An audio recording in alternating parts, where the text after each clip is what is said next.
Pure Talk gives you the exact same 5G coverage as one of those big carriers on the exact same network, but saves the average family over $800 a year. And Pure Talk doesn't lock you into an overpriced unlimited data contract. Why pay for data you don't need? Instead, get unlimited talk, text, and 6 gigs of data for just $30 a month. And switching is so easy. You can keep your phone and keep your number, or get huge discounts on the latest iPhones and Androids. So what are you waiting for? Start saving today. Go to puretalk.com, type in your address to find the coverage at your home, then enter promo code HALF-OFF, and you'll save an additional 50% off your first month. That's puretalk.com, promo code HALF-OFF. Pure Talk is simply smarter wireless. The U.S. flu season is off to a faster than normal start. Reports of the flu are already high in nearly 20 states, and the hospitalization rate hasn't been this high since the 2009 swine flu pandemic. That's according to the Centers for Disease Control and Prevention. So far, there have been an estimated 730 flu deaths. The winter flu season usually ramps up in December or January. A busy flu season is not unexpected. The nation saw 2 mild seasons during the COVID-19 pandemic, and the experts had worried that the flu might come back strong, as many people have moved away from wearing a mask and taking other measures that help to prevent the spread of respiratory viruses. I'm Bill Alexander reporting. It's a day off of the World Series as both the Philadelphia Phillies and Houston Astros head back to Houston for Game 6 on Saturday.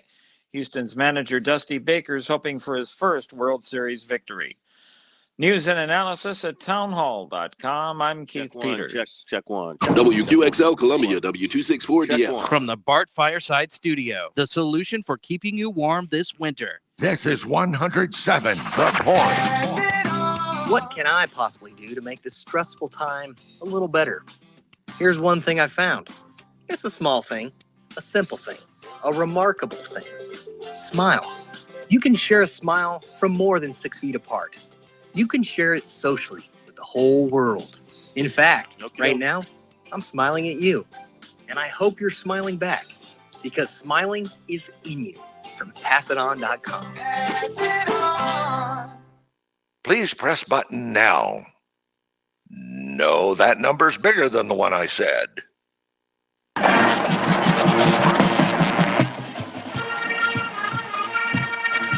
This is the Founders Federal High School Football Scoreboard on the Sports Talk Media Network. Coming up, scores and reports from across the state and analysis from David Shelton. The Scoreboard is brought to you by Founders Federal Credit Union. Relax, you're with Founders. Now your host for the High School Scoreboard, Phil Kornblut. All right, good evening, everybody. Welcome into the High School Football Scoreboard Playoff Edition here on the Sports Talk Media Network. Good to have you with us, Phil Kornblut, in Middle Tennessee for tomorrow's South Carolina Vanderbilt football game, but keeping our eyes on what's going on back in the state of South Carolina. J.P. Barry is at our Dave and Buster studio in downtown Columbia, pulling everything together for us. David Shelton will be joining us in just a few minutes after he finishes up his work with the game he's covering in the Low Country. Meantime, we have got playoff scores galore starting to roll in. We'll start to go over those in just a moment, and we'll get some reports in from folks who've been at games across the state. Might even pile up a coach or two tonight as we have time to do that here on the playoff edition of the High School Football Scoreboard. So sit back, relax, and enjoy what we have for you over the next couple of hours. You know, it's the opening round of the playoffs, and there's a lot of mismatches on the schedule. Not really projecting a lot of close games, not really projecting any upsets tonight, though one or two are bound to happen as you play across the state.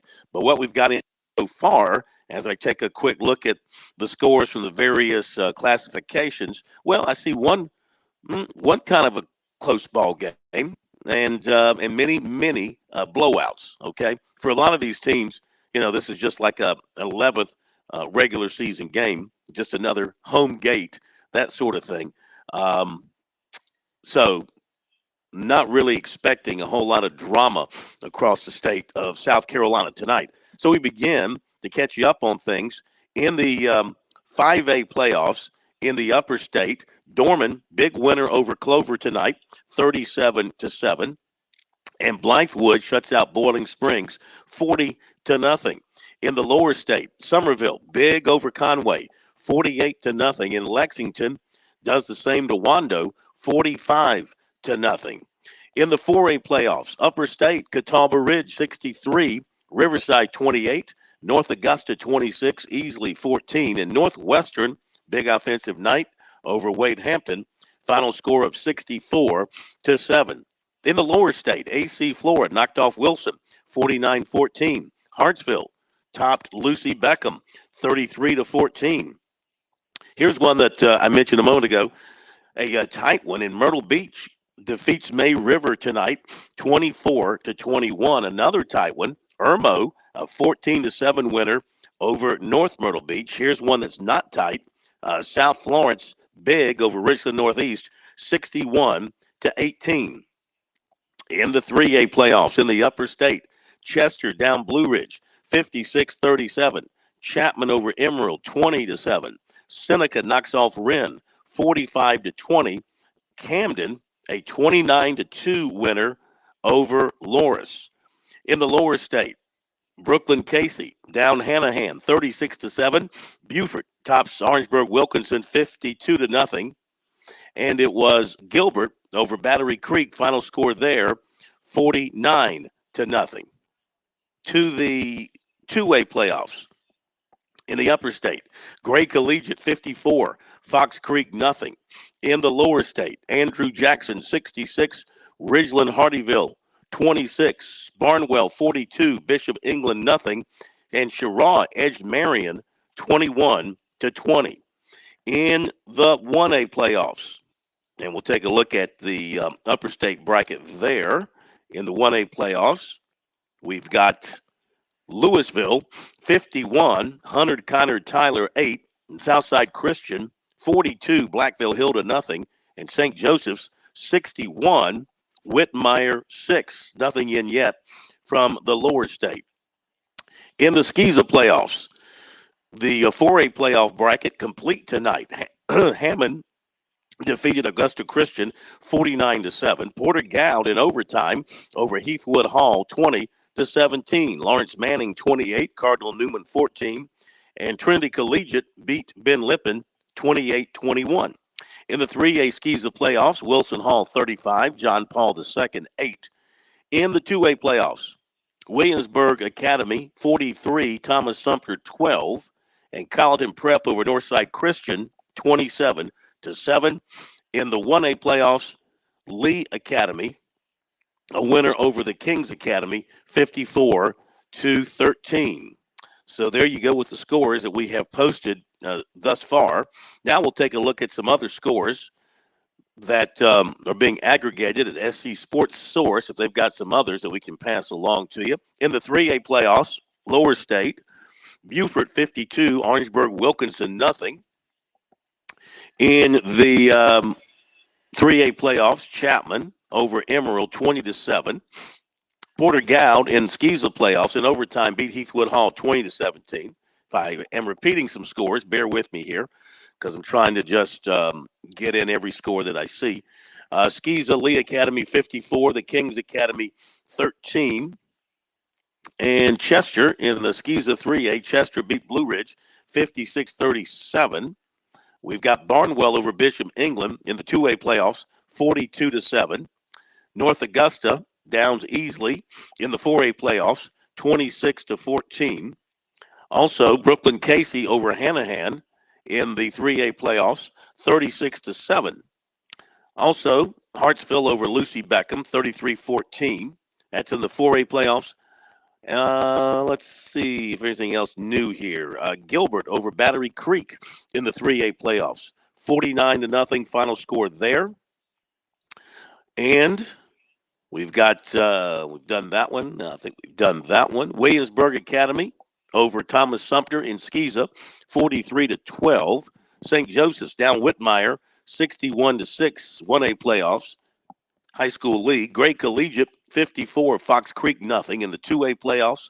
Colleton Prep 27, Northside Christian 7 in Skeeza.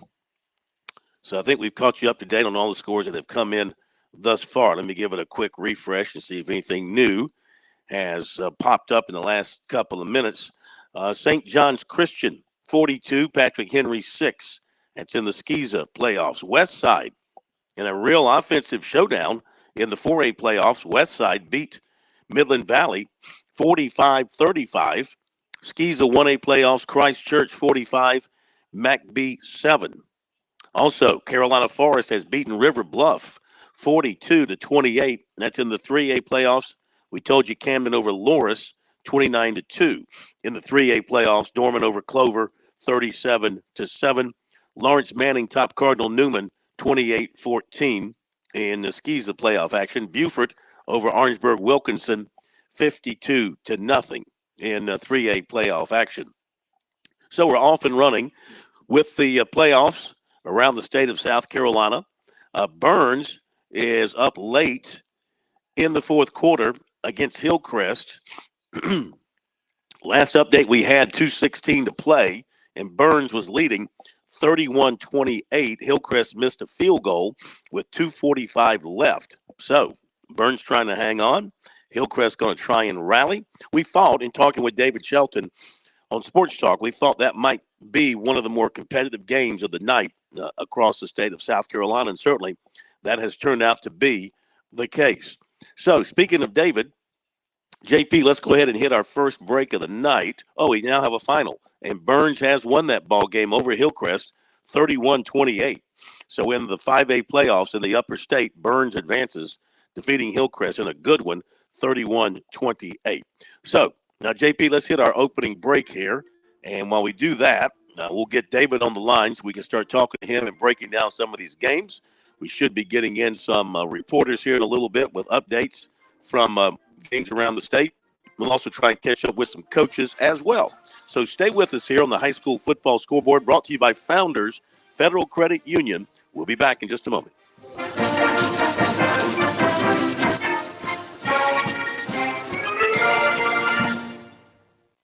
Score a touchdown with Founders Federal Credit Union. With services like Founders Online and the Founders app, you'll enjoy all the perks of a big bank with local personalized service. Not a member? Joining Founders Federal Credit Union is easy. Visit relaxjoinfounders.com or one of our 37 convenient locations to see if you qualify for membership. Relax with Founders. Terms and conditions apply. Founders Federal Credit Union is federally insured by NCUA. Hi, I'm State Treasurer Curtis Loftus, and I've got a great gift idea that requires zero shopping, the gift of college savings. Future Scholar, South Carolina's 529 college savings plan makes it easy. Grandparents, friends, and family can all contribute to a Future Scholar account and know that they're providing a gift that will last a lifetime. If you're looking for the perfect gift this holiday season, look no further. Learn more about the smart, easy way to save and give this holiday season at futurescholar.com. When your day calls for some winning, why not watch your favorite football team at Dave & Buster's? We've got massive HD TVs and hundreds of the hottest new games. Sip from our chef-crafted cocktail menu with exclusive drinks such as the Strawberry Watermelon Margarita or Dangerous Waters. Cheer on the team with Cantina Nachos or wings featuring one of our 12 wing flavors. When your day calls for some winning, it's time for Dave & Buster's, where you can watch the games and play the games. Locations in Greenville, Columbia, and Myrtle Beach. You were always more than my mom. You were my role model, my best friend, and biggest supporter. You filled my days with unconditional love. And you also prepared for the day when you couldn't be here. Because of the woman you were back then, I'm able to be the woman I am now. Your planning made this moment possible. Set your family up for life. Southern Farm Bureau Life Insurance. Your friends for life. Life insurance isn't for you. It's for those you love the most. For a complete insurance review, call Buddy Bridges in Lawrence County at 864-923-2174, serving Lawrence, Clinton, and the shores of Lake Greenwood. Southern Farm Bureau Life Insurance Company, Jackson, Mississippi. Not licensed to do business in all 50 states. South Carolina's taste buds have spoken, and they're asking for beef. There are more than 7,800 farms raising cattle from pasture to plate in the Palmetto State. So whether it's steaks on the grill before the big game, sirloin medallions plated for date night, or burgers with a family, make sure beef is a part of your playbook this football season. Smoked, grilled, and slow roasted. Find the best way to enjoy your beef at scattle.org. Beef, it's what's for dinner in South Carolina. Funded by the South Carolina Beef Council, part of the Beef Checkoff program.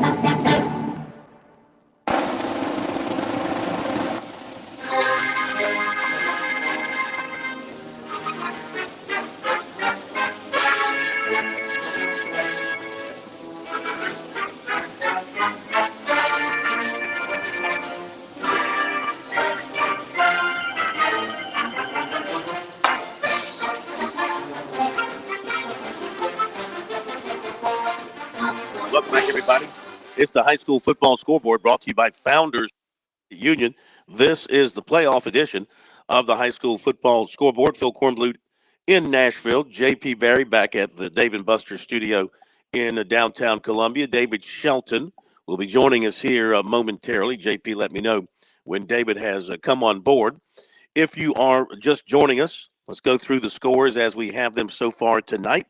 In the 5A playoffs, final scores: Dorman over Clover, 37-7. Blythewood beat Boiling Springs, 40-0. And Burns has beaten Hillcrest, 31-28. Those are in the upper state. In the lower state, Somerville, 48. Conway, nothing. Lexington, 45. Wando, nothing. Carolina Forest, 42. River Bluff, 28. And Berkeley defeats St. James. Final score there, 14-12. Okay, more scores coming up in just a moment. Let's get the story on the playoff game between West Ashley and Goose Creek tonight. Don't have that final yet. We're going to get it right now from Chris Kelly. Chris, thank you for joining us tonight. How are you? What kind of game did you see tonight? I'm well, and it was a heck of a performance by the Gators as they win a big playoff game. 42-2 was the final score. Taking a look at the scoring and performances, Drew Moore really had a night. He had 3 touchdown passes. He ran for 1. Jehovah Williams had a rushing touchdown late, and Gabe White had an INT that put the icing on the cake to make the final 40-2. It was 21-0, Phil. Gators at the half. Moore threw the 2 touchdowns and had the rushing touchdown. They had the shutout going. And the funny thing is the Gator defense didn't give up any points. The points that West Ashley got was late in the third quarter. They got a safety on Drew Moore. That's how they got their 2 points. But the Gators are playing their best football right now. I believe they've won 5 in a row now. They're undefeated in region play, and they will await their opponent next week, Carolina Forest. They'll play them right here at Gibson Stadium next week, kickoff 7:30. Yeah, safe to say that Drew Moore was in the middle of everything tonight, huh? Offense and defense. Well, yeah, he's of course is going to the next level. He's committed and signed to play at Mercer.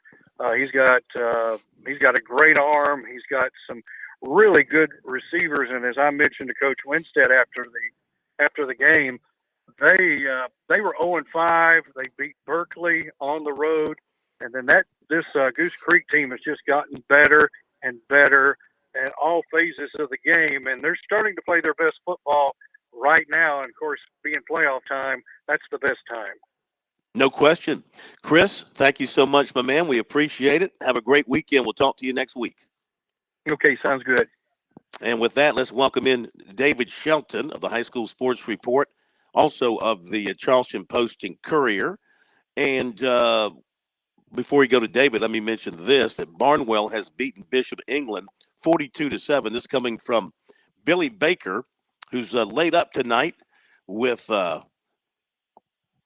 don't know what you call it, a virus, maybe a cold or the flu. He's also monitoring the Hannah-Pamplico Estill game, and Hannah-Pamplico leads Estill 52-50 with 4 minutes to go. And Barnwell won, like I mentioned, and running back Tyler Smith, 22 carries, 360 yards, and 6 touchdowns tonight for the War Horses as we welcome David Shelton into the broadcast. Let's begin with Goose Creek. You just heard the report from Chris Kelly, and Goose Creek having a fine year, wins a playoff first-round game and moving on now. And can they do some damage down the road? Well, next week's going to be a challenge. Carolina Forest will be able to score. West Ashley just is inept offensively, and Goose Creek was going to win this game because they were going to score at least one touchdown. Next week, Goose Creek's defense will have to play well. Carolina Forest will put points on the board. But, yeah, they have played exceptionally well down the stretch. You know, the region was pretty weak, and the better teams they played beat them, like Fort Dorchester and Beaufort and Blythewood. But they did play a tough schedule. Sumter, I mean, they played some really good football teams, and Carolina Forest will be a good challenge for them next week. All right, tell us about your game tonight. Cane Bay defeated Ashley Ridge 30-13. They rushed for over 300 yards. Phil, I've been doing this for 35 years. I don't know that I've ever seen a team rush the football 48 consecutive times before attempting a pass. But Cane Bay did that in the first half tonight. They ran the ball 48 times and then threw a pass, and it was incomplete. And they went back to running the football. And I think they probably rushed the football. It had to be 70 times, if not more. That's what they do. They run the football. But I don't think I've ever seen somebody do it 48 straight plays. And they rushed for over 300 yards. They got 6 backs that can really tote the mail. They're very, very good at running the football with that A-bone, Abbeville type attack. But they got a big one next week because they got to go to Sumter, and that won't be easy. And that'll be a very good defense. So they'll have to – you got to think they got to be able to complete a pass. They did complete one in the second half, so they were 1 for 2 for 9 yards and at about 70 rushes for well over 300 yards. But good win for them. They go to 8-2. Yeah. Somewhere Chuck Reedy is smiling over that information. Yeah. That's exactly the kind of game plan he would like to operate. Do they have great running backs? You know your offense is you know you trust your offense when you get a penalty. You're backed up in the 15. You get a penalty back to the 10, and then you run the ball 3 straight times and get the first down. So because I was like, they're going to throw here, and nope, they ran it 3 times and they got 16 yards, and they needed 15, and that's what they do. Do they have great running backs? They have 6 running backs, and 3 fullbacks and 3 A backs or B backs, or whatever you want to call them. A, B, C, D, E, F, G, whatever. And they've got a really big physical offensive line. Cameron Durant is going to East Carolina. He's a Shrine Bowler. He's one of the guards. Andre Mitchell's the other guard, and he's 300 pounds. They got a big offensive line. So they don't. You know, it is an option. They will pull it and pitch it, but they do a lot of stuff between the tackles, and that's what they do. I mean, that's what they've done forever. And when it works, they're going to win, and when it don't work, they're going to have trouble. All right, a big win for them. Let's see a little bit more from Billy Baker talking about Tyler Smith. His 6 touchdowns tonight were from 47, 42, 64, 18, 80, and 16. 6'1", 207. Billy says he benches 375. He squats 575. He's rushed for over 2,500 yards and 43 touchdowns this season.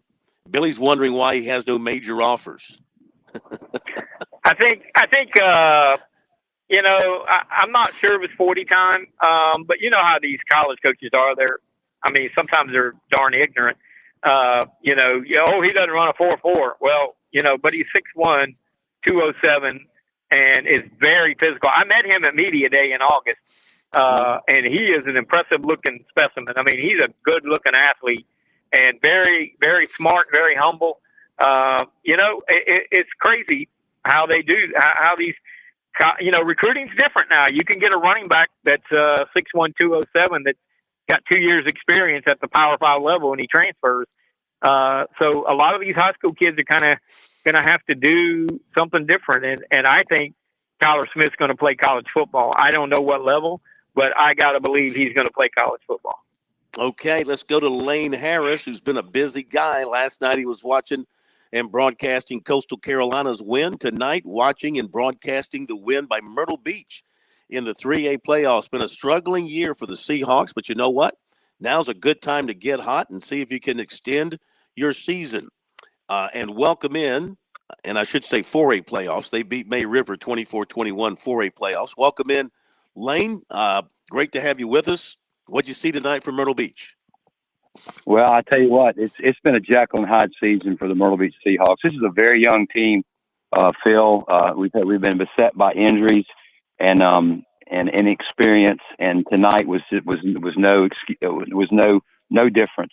The Myrtle Beach coaches, after getting embarrassed last week on the ground with North Myrtle Beach, ringing them up for some big yardage, they made some experiments on the defensive side of the ball. Came out with a 5-3 look, trying to get some man-on-man blocking and let linebackers make the plays. But May River came out with a great game plan. Their starting quarterback broke his collarbone in the Hilton Head win last week on like the fourth to the last play of the game. So they went with a backup senior quarterback, Garrett Dymel, and he only rushed for 90 yards.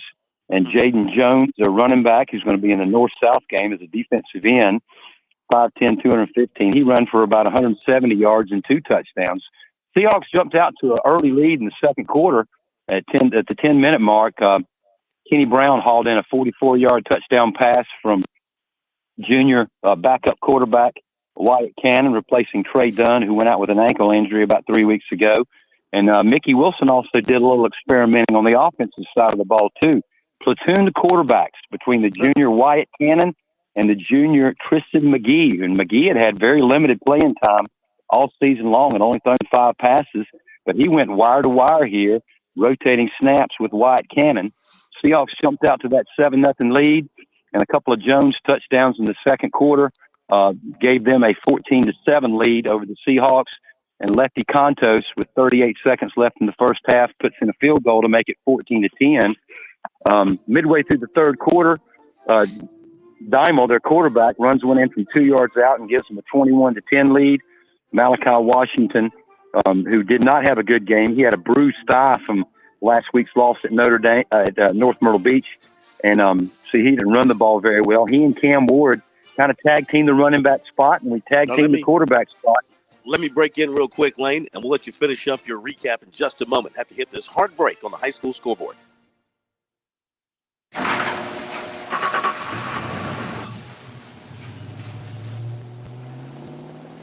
I spend a lot of time in the garage, but even more time in the rain, sleet, and mud. In 95, I helped tow your moving trailer. In 05, I helped you get out of a ditch. Yeah, I know I'm a bit rusty, and sadly in 09, it was sparks from me, your handy chains, dragging behind your truck that accidentally started a wildfire. Sparks from dragging chains can start a wildfire. Spark a change, not a wildfire. Visit SmokeyBear.com. Brought to you by the U.S. Forest Service, your state forester, and the Ad Council. Only you can prevent wildfires. With SRN News, I'm Tasha Stevens. Texas is feeling the effects of severe weather that moved through the state this afternoon. Several tornadoes were reported. Much of the damage was east of Dallas. Earlier in the day, Texas Governor Greg Abbott activated the state emergency teams to be ready to respond. The storms are part of a large weather complex that's also bringing severe weather to portions of Oklahoma and Arkansas. The committee investigating the January 6th incident on the U.S. Capitol, giving former President Donald Trump until next week to produce subpoenaed documents. The committee sent a subpoena to the former president back in October.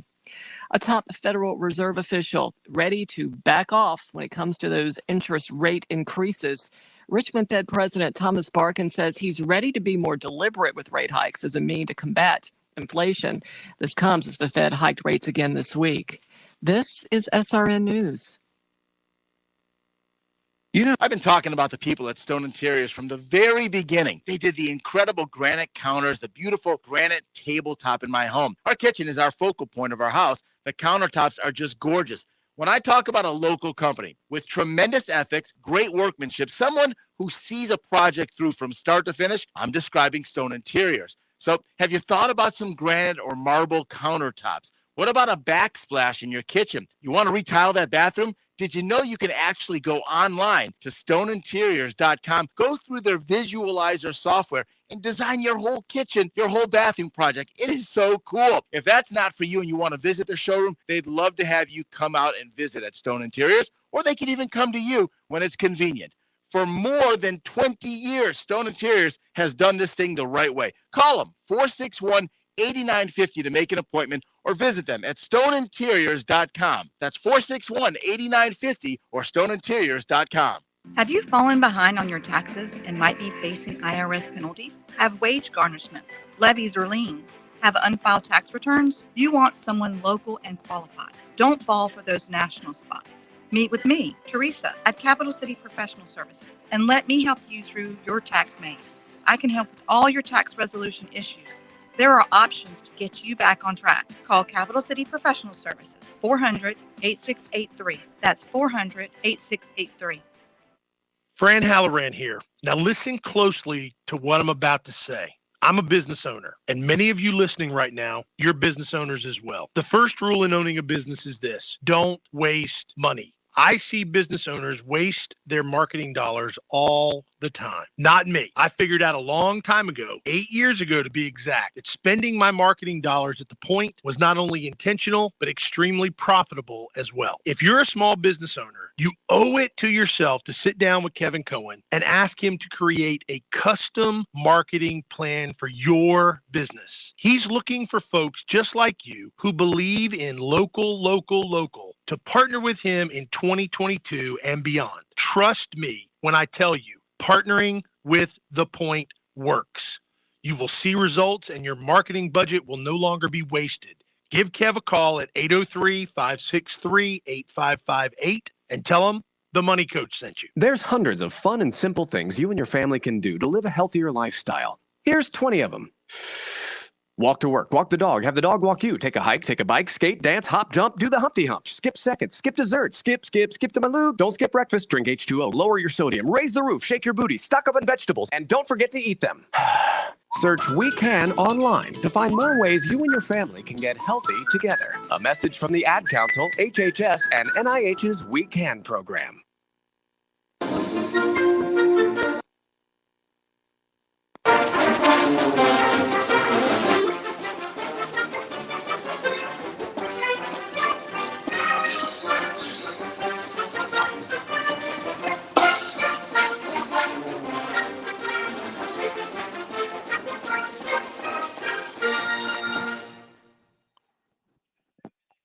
We are back on the high school football scoreboard here on the Sports Talk Media Network, brought to you by Founders Federal Credit Union.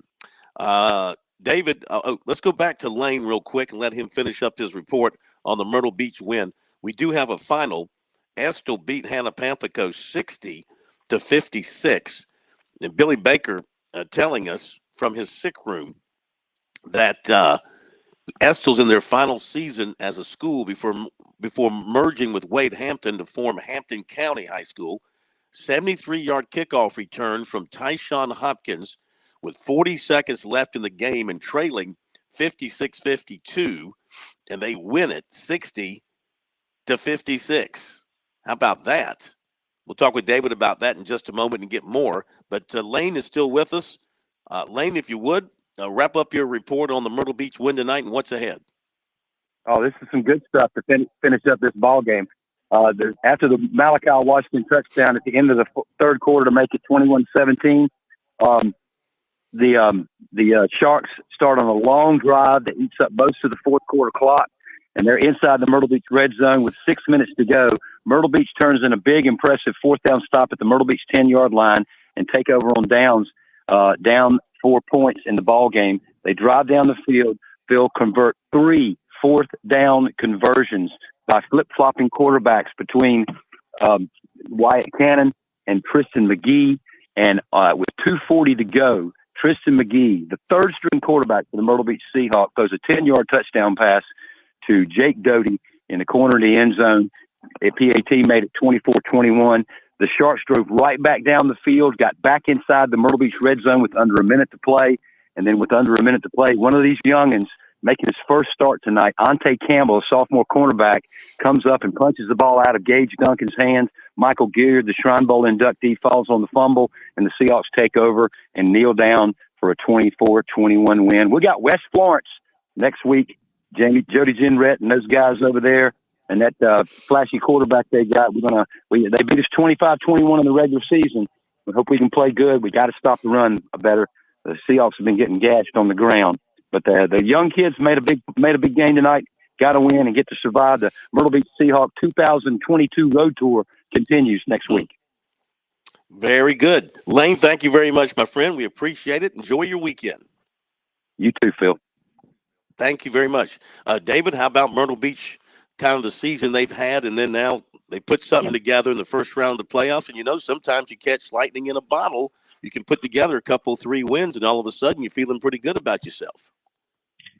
Yeah, I mean, I felt like they had a good chance to win this game, especially with Nate Rivers' quarterback out. But you heard what Lane said, how Mickey Wilson, this is why he's a championship-level coach. He figured it out. He started playing 2 different quarterbacks.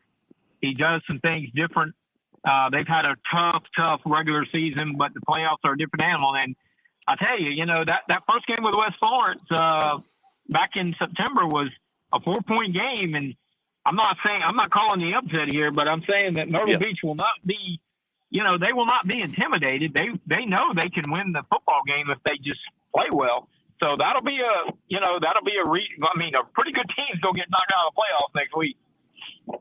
All right, let me ask you about the Estill win over Hannah Pamplico, 60-56. First thing comes to my mind is you're Hannah Pamplico and you score to go up 56-52.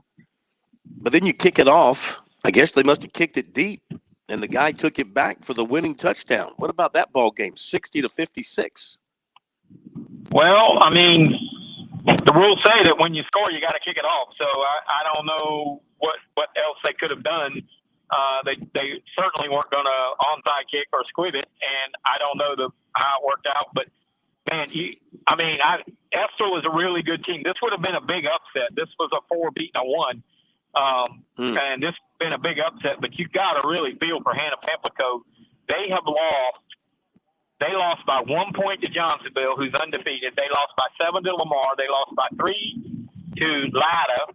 They lost by 7 or 8 to Lakeview, and then they lose tonight on basically the last play of the game. So, I mean, they have had some tough luck. To be 4-7 with all those single-digit losses means they're a pretty good team. And like I said, this would have been one of the big upsets of the night because Estill is having a great year, and a lot of people think they can win Lower State. Well, I tell you what, they must have some explosive players throughout that team. Yeah. They do have some explosive guys. Kid.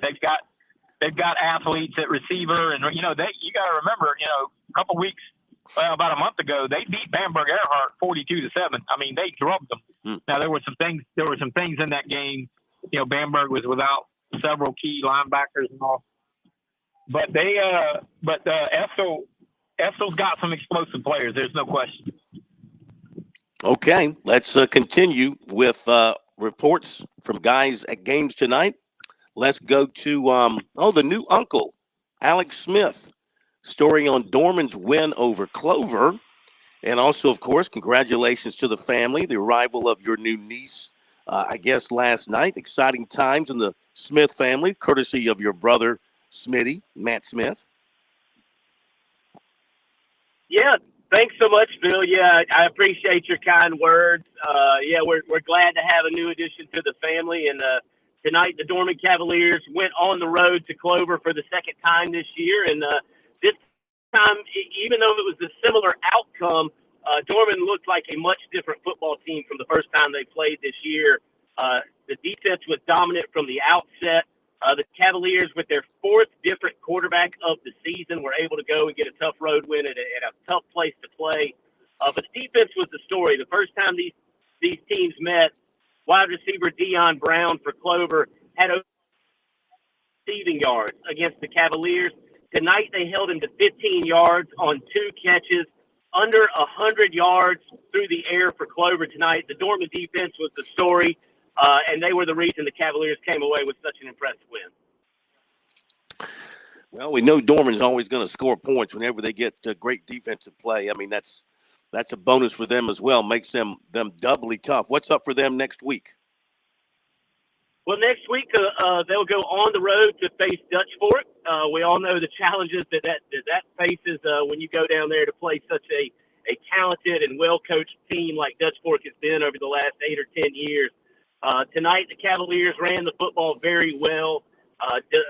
Demarius Foster, for Dorman, finishing with about 330 total yards from scrimmage for the Cavaliers. They'll need something similar again next week, and they won the turnover battle tonight, and I think those are some of the keys that if you're going to beat a Dutch Fork team, you're going to have to run the football, you're going to have to force some turnovers, and you may need a big play on special teams. Dorman got all of that tonight. We'll see if they can carry it over into round 2. All right. Hey, thanks very much. Really appreciate it. Have yourself a great weekend, and we'll talk to you next week. Thanks so much, Phil. Y'all have a great show. Thank you, and congratulations to the family again. Alex Smith, brother of Matt Smith. Matt and his wife had a little girl last night, so congratulations to them once again. So, David, I guess Dorman draws the first short straw of the Upper State 5A playoffs. They're the first ones to have to, well, besides tonight with Malden, but I'm talking about once you get past the opening round, now they're the one that has to go take on Dutch Fork to see what they can do. Yeah, it's going to be a tough challenge. Dorman having quarterback issues with the injuries. I mean, I think it's going to be really hard for them to go in there with a 4th-string quarterback and beat Dutch Fork. And, you hear about Foster having that big game.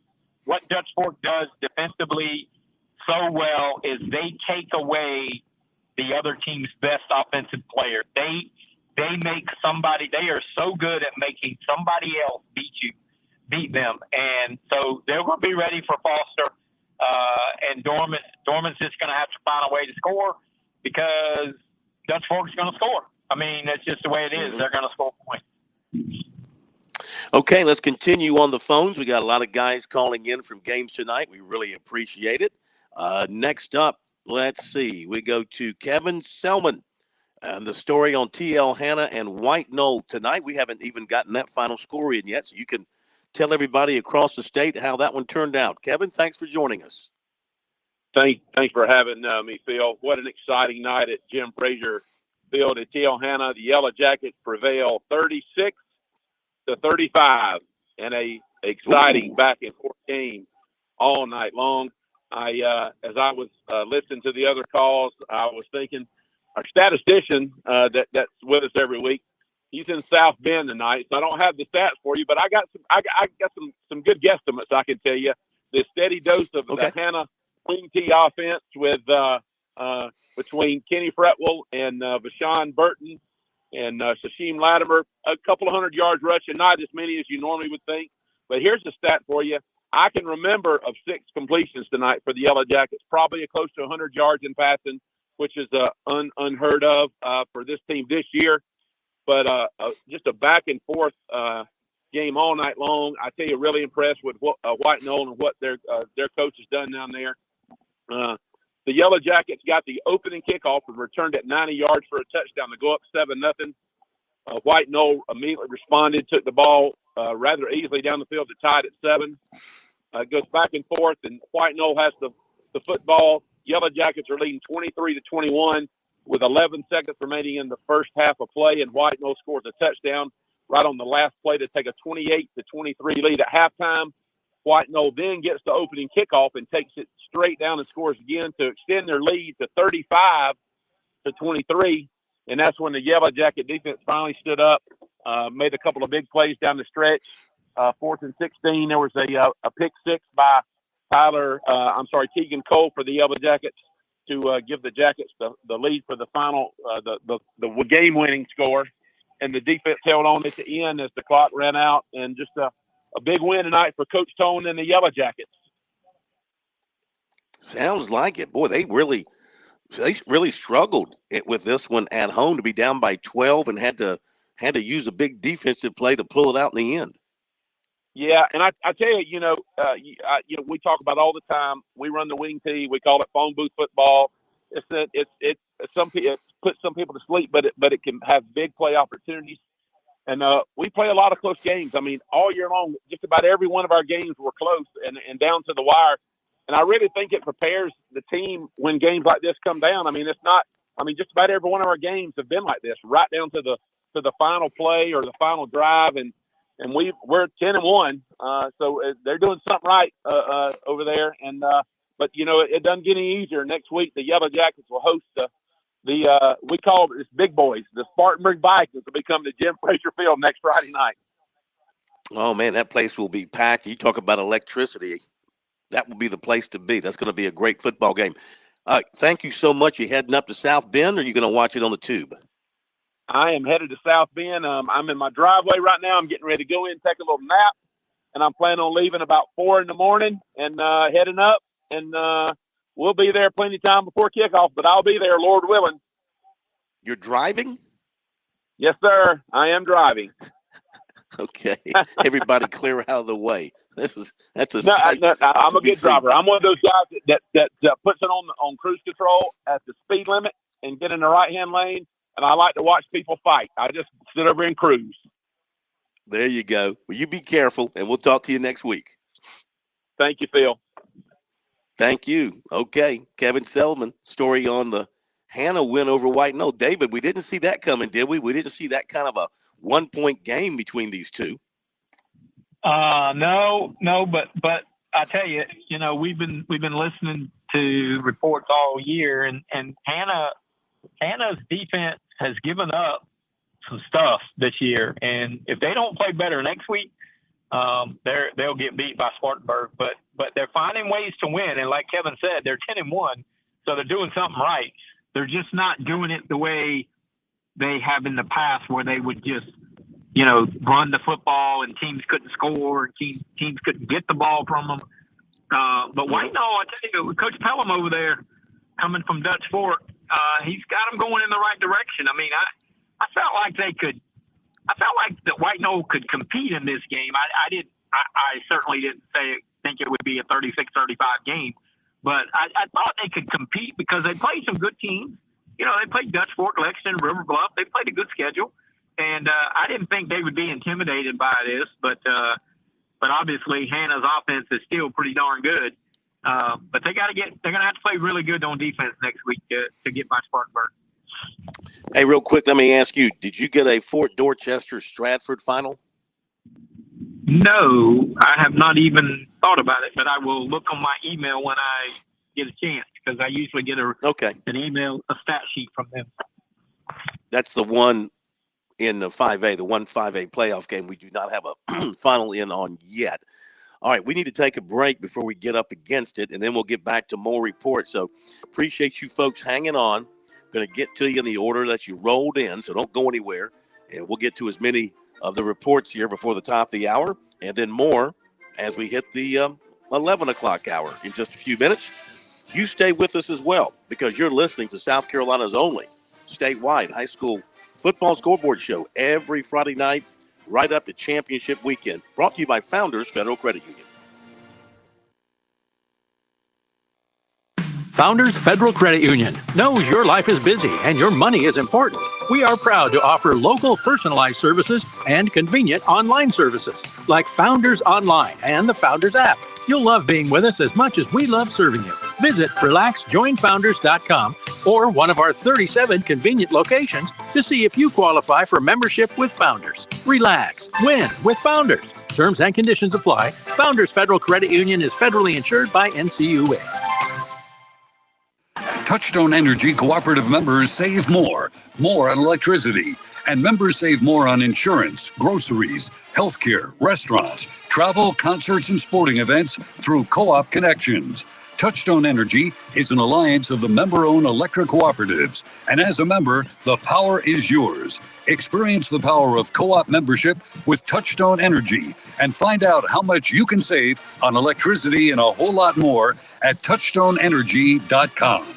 Hi, I'm State Treasurer Curtis Loftus, and I've got a great gift idea that requires zero shopping, the gift of college savings. Future Scholar, South Carolina's 529 college savings plan makes it easy. Grandparents, friends, and family can all contribute to a Future Scholar account and know that they're providing a gift that will last a lifetime. If you're looking for the perfect gift this holiday season, look no further. Learn more about the smart, easy way to save and give this holiday season at futurescholar.com. In Columbia, South Carolina, game days are our specialty. Whether you're watching the game from inside the stadium or from the big screen at your favorite local spot, the energy remains the same. Craft the perfect fall Saturday in a city where there is plenty of action on and off the field. From tubing and kayaking to Soda City to rooftop restaurants and plenty barbecue. We're ready when you are. Plan your weekend at experiencecolumbiasc.com.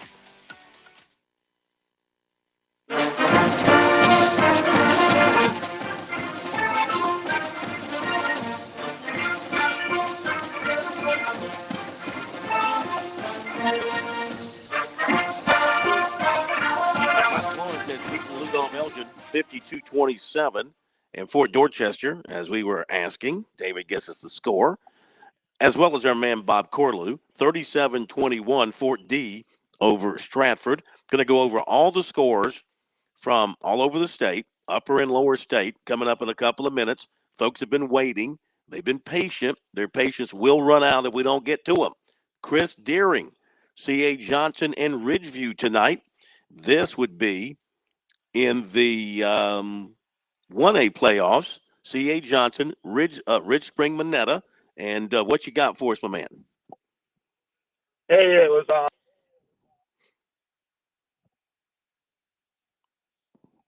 Ridge Spring Monetta 35-12.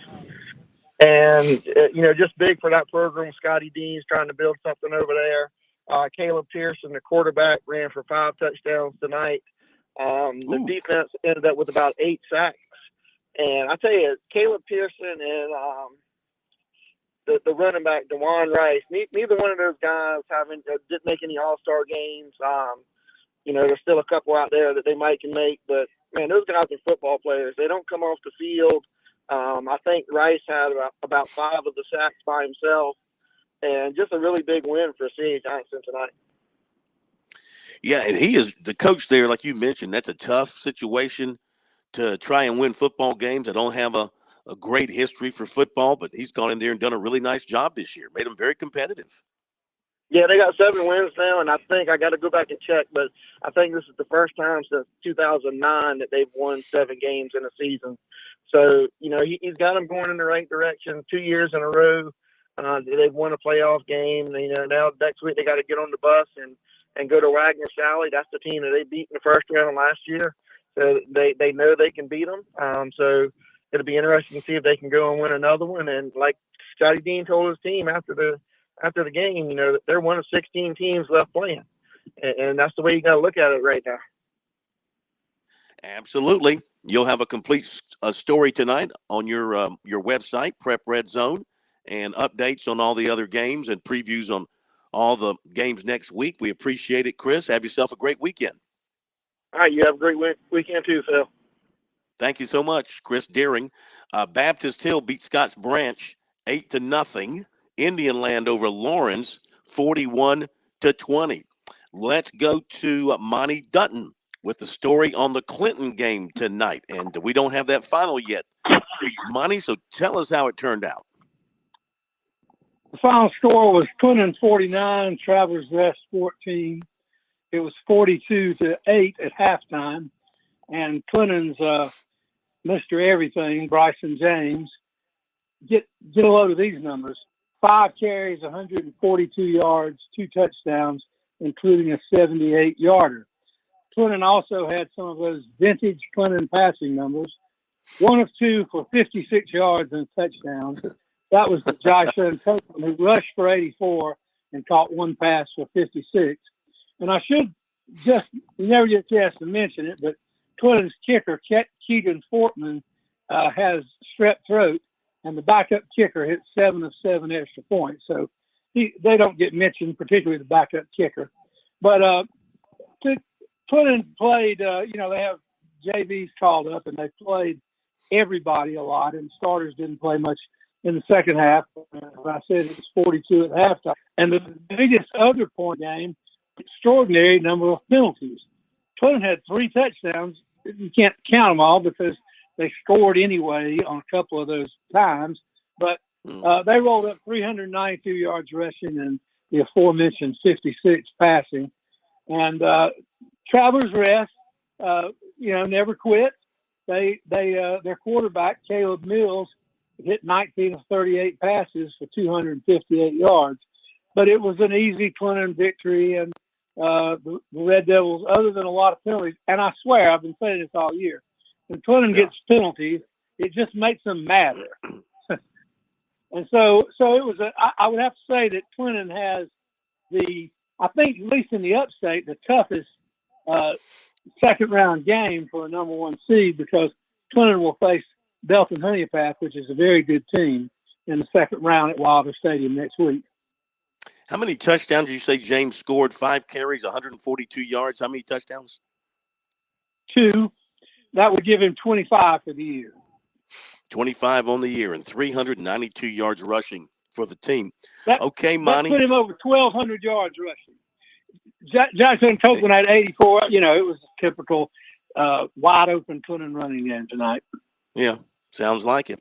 Well, thank you so much. Have a great weekend. We'll talk to you next week. You too, Phil. Thank you. Okay, Monty Dutton.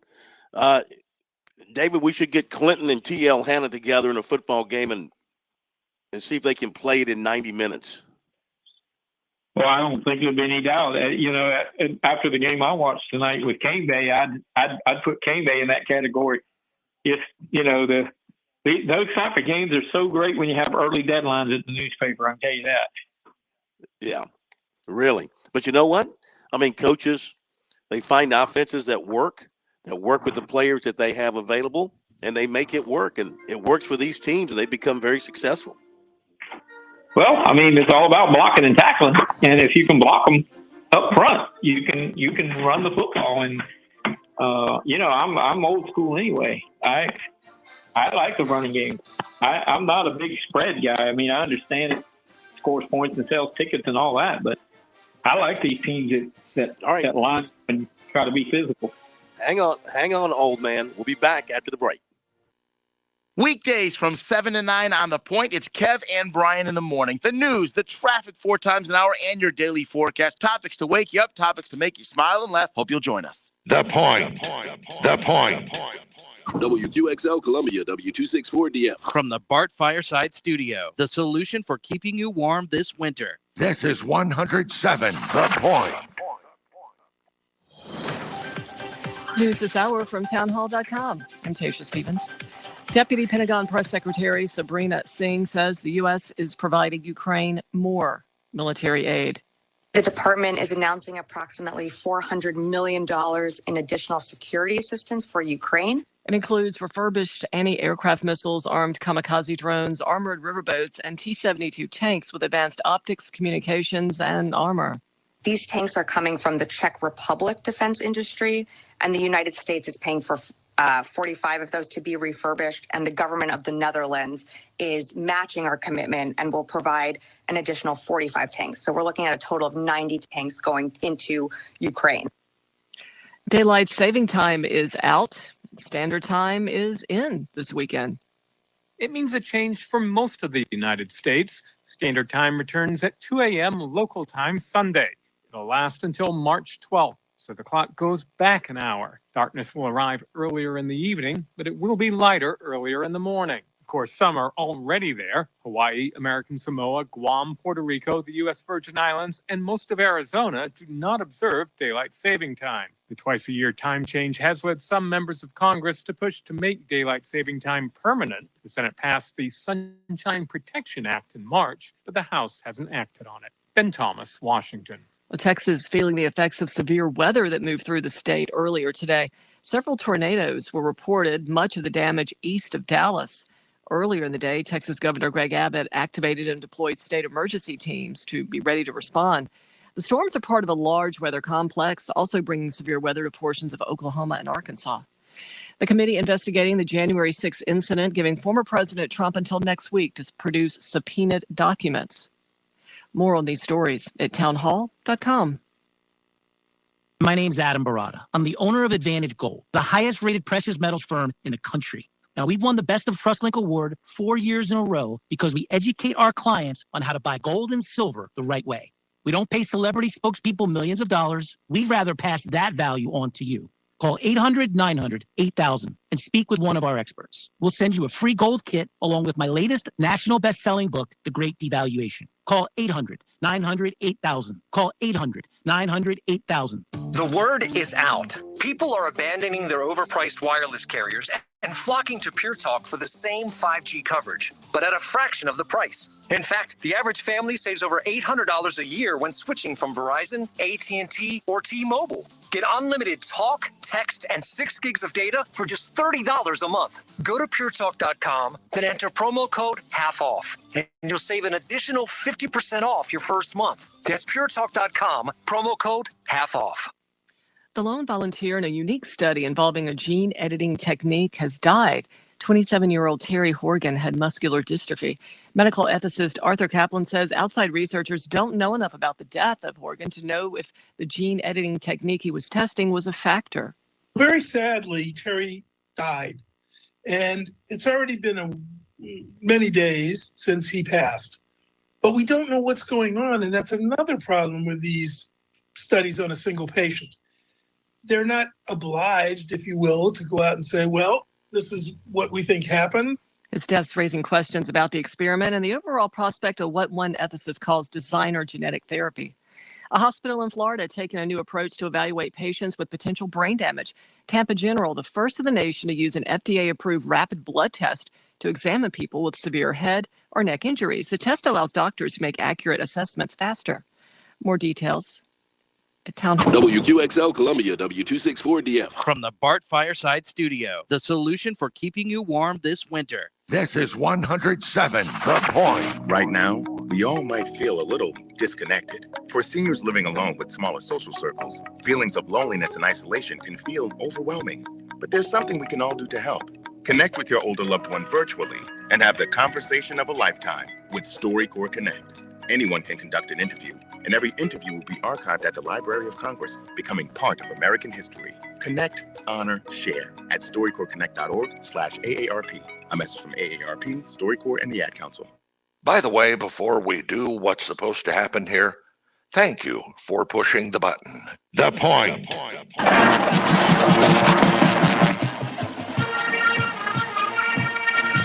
This is the Founders Federal High School Football Scoreboard on the Sports Talk Media Network.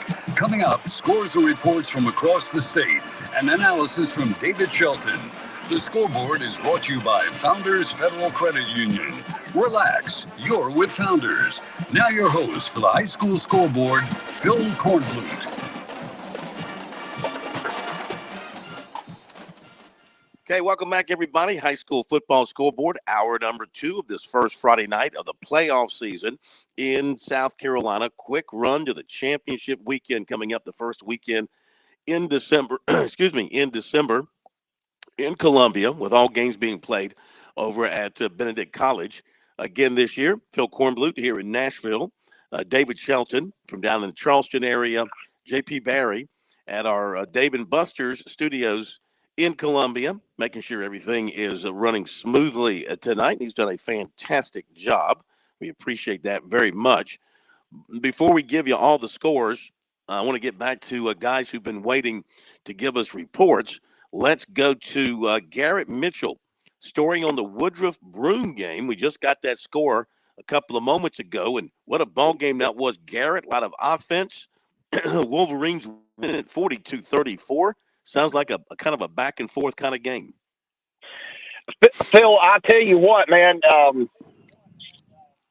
it was, Halloween was a few days ago, but this was a crazy game, and there wasn't even a full moon tonight. But the Wolverines really... Phil, I'm sorry. I was hearing talking in the background. I got distracted. I apologize. But no, it was a crazy ball game. You go ahead. Just crazy ball game. Woodruff really jumped out early and dominated the first half. It was 21-6 Woodruff. 28-6 Woodruff at halftime, and they really just dominated the first half. The things that worked for Broome in the first meeting, the quarterback extending plays with his legs, getting outside. The Woodruff really did a nice job of taking that away, and they were crisp offensively. Senior running back Easton Burke scored 3 touchdowns in the first half. Carson Tucker completed 16 of 22 passes in the first half for 180 yards. And so it looked like Woodruff might just cruise on to the victory, and they received the second half kickoff. But Broome forced a turnover, got a touchdown. The two teams really kind of traded scores a little bit. And then Broome was able to put 2 on the board late, and it really made that game a little bit tight at the end, 42-34. But the Wolverines took the kickoff, Broome's final kickoff, with about 5 minutes to play, picked up 3 first downs on the ground and just bled the clock out. So all in all, it was a great effort for Woodruff. I think Coach Adams would probably say I don't know that he's all that pleased with how the defense played in the second half, especially compared to the first. But anytime you can go on the road in the first round of the playoffs and come away with a victory, it's not easy to do. It's not supposed to be, and Woodruff has earned their way to Daniel next week. Absolutely. And the quarterback, you said, had a really sharp game, especially in the first half. Right. Senior quarterback Carson Tucker was 16 of 22 passing in the first half. He was 9 of 16 in the second half. Still working on the numbers. I can tell you he's right around 300 yards passing, 3 touchdowns. Senior running back Easton Birch was probably just a little over 100 yards, if I had to guess, without having added everything up. Probably about 110, 115 yards and 3 touchdowns, all that came in the first quarter. So, it was a good night for the most part offensively for the Wolverines, and certainly a lot better than the previous meeting. Broome won back on September 23rd, 27-20. And so it was a good bounce back win. It's hard to beat a good team twice in the same season, and I think Woodruff proved that tonight. Yeah. You hold out any hope of beating Daniel next week? I tell you what, it's there is a reason they are the 2-time defending 3A state champions. I think by my count, they've won after tonight 41 consecutive ball games. Now, I'm certainly not going on the record and predicting us to go up there to Central and come away with a victory. But all I can say is crazier things happen in sports. It's a fickle game sometimes. And, they've got to lose a game at some point. So I think the mindset, at least from the kids' perspective, has to be going in. They've got to lose at some point. Why not us be the one to do it? So it's going to be a tough nut to crack. It really is. They're a fantastic program, Coach Schuster up at Daniel. But it's a great challenge, and I think our kids are looking forward to it. Okay, Garrett, great job, man. Thank you so much for joining us. Have yourself a great weekend. We'll talk to you next week. Phil, that sounds like a winner. You have a great one. Yes, sir. Thank you very much. Garrett Mitchell, story on the Woodruff win. Let's go to Dennis Brunson, Manning and Lakewood tonight. And let's see, this was a doozy. What a ball game. Not 1, not 2, but 3 overtime periods. Dennis, wrap it up for us. How did the Monarchs pull this thing out 44-42? Phil, Lakewood really controlled the ball game. They were winning 20-14. They scored in the fourth quarter to go in front, and Manning had struggled offensively pretty much the entire ball game, and they put together if I'm remembering right, a 95-yard drive and came up with a couple of first downs on fourth down to tie the game, and then they couldn't get the 2-point conversion to win it. So we go to the overtime, and then nobody could stop anybody. They took turns trading touchdowns and 2-point conversions. Lakewood just gave the ball to Seneca Moore, and he scored all 3 touchdowns in the overtime. But he finally got stopped on the final 2-point conversion attempt, and that was the last play of the game. Manning was giving the ball to Jalen Cord. He's about 6 foot 280, and he was able to get it in the end zone for him. It was just it was crazy that both teams' defenses played pretty well the entire ball game, and then they couldn't come up with stops in the overtime. But the win improves Manning to 9-2. First playoff win for Manning in a very long time. I'm not sure the exact date, exact year, but they will be moving on to they'll be traveling to Lexington County to take on Gilbert next Friday night. Heck of a win for the Monarchs there. Triple overtime, big 2-point conversion stop to win it. Dennis, thank you very much, sir. Great report. Talk to you next week. Have a great weekend. Thank you. Okay, you too. We go to, thank you. Let's go to Bruce McNeil, the voice of the Sumter High Gamecocks. He comes down from Wisconsin, and all he does is call victories, except for just one time this season. Otherwise, it's been nothing but W's for the Gamecocks under Bruce's watch. Another one tonight, Bruce, 33-14 over Chapin. Yeah, pretty tale of 2 different halves, really. Chapin had bus troubles and ended up bringing half the team in one bus and the other half in another. And the officials allowed the delay of about 20 minutes, almost probably 30 by the time we got the game started. And what do you know, Chapin gets out and gets a 2-yard run at about halfway through the first quarter, take an early lead. And then we didn't have Peyton Merchant at quarterback this week. He was injured late in the game last week, and so they kept him out, and Fred Edwards went in at quarterback. And our first play from scrimmage started at the 1-yard line. They tried to pass. It was intercepted. And about 4 plays later, Chapin's in the end zone with another touchdown. And before you know it, it's 14-0. And you're thinking, what's going on here?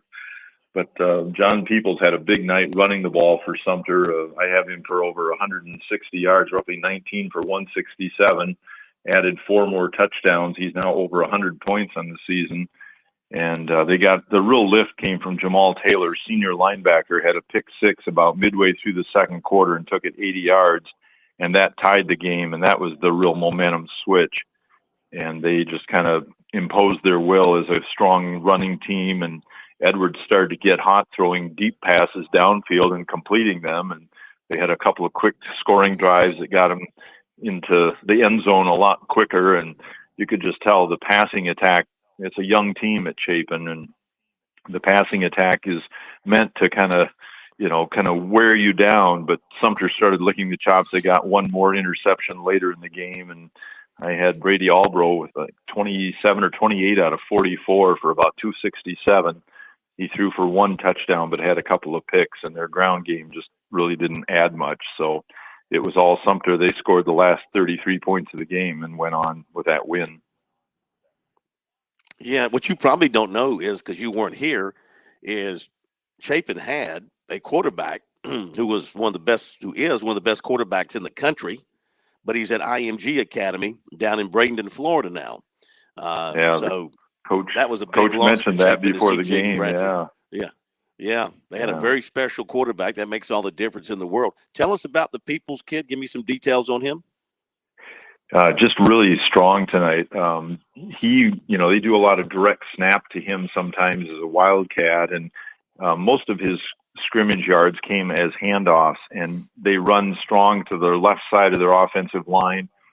They're big on that side. Mason Gregg's about 295 at guard, and Valdez Holmes about 270 at tackle, and they are really strong running left, and then they get a lot of cutback lanes, and he just was, he's very good. He's quick off the start. He's just a sophomore and really ran well. He had 34 yards in the first quarter, had 98 by the half, 133 after 3, and had scored 3 touchdowns by then, and then picked up the 4th one here as he tacked on about another 40 yards in the 4th quarter, and just 19 for 167, and just really solid.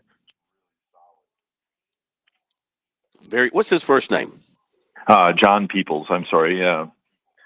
John. No, I just missed it earlier. Yeah. I wanted to make sure I got that right. So John Peoples, 167 yards, 4 touchdowns.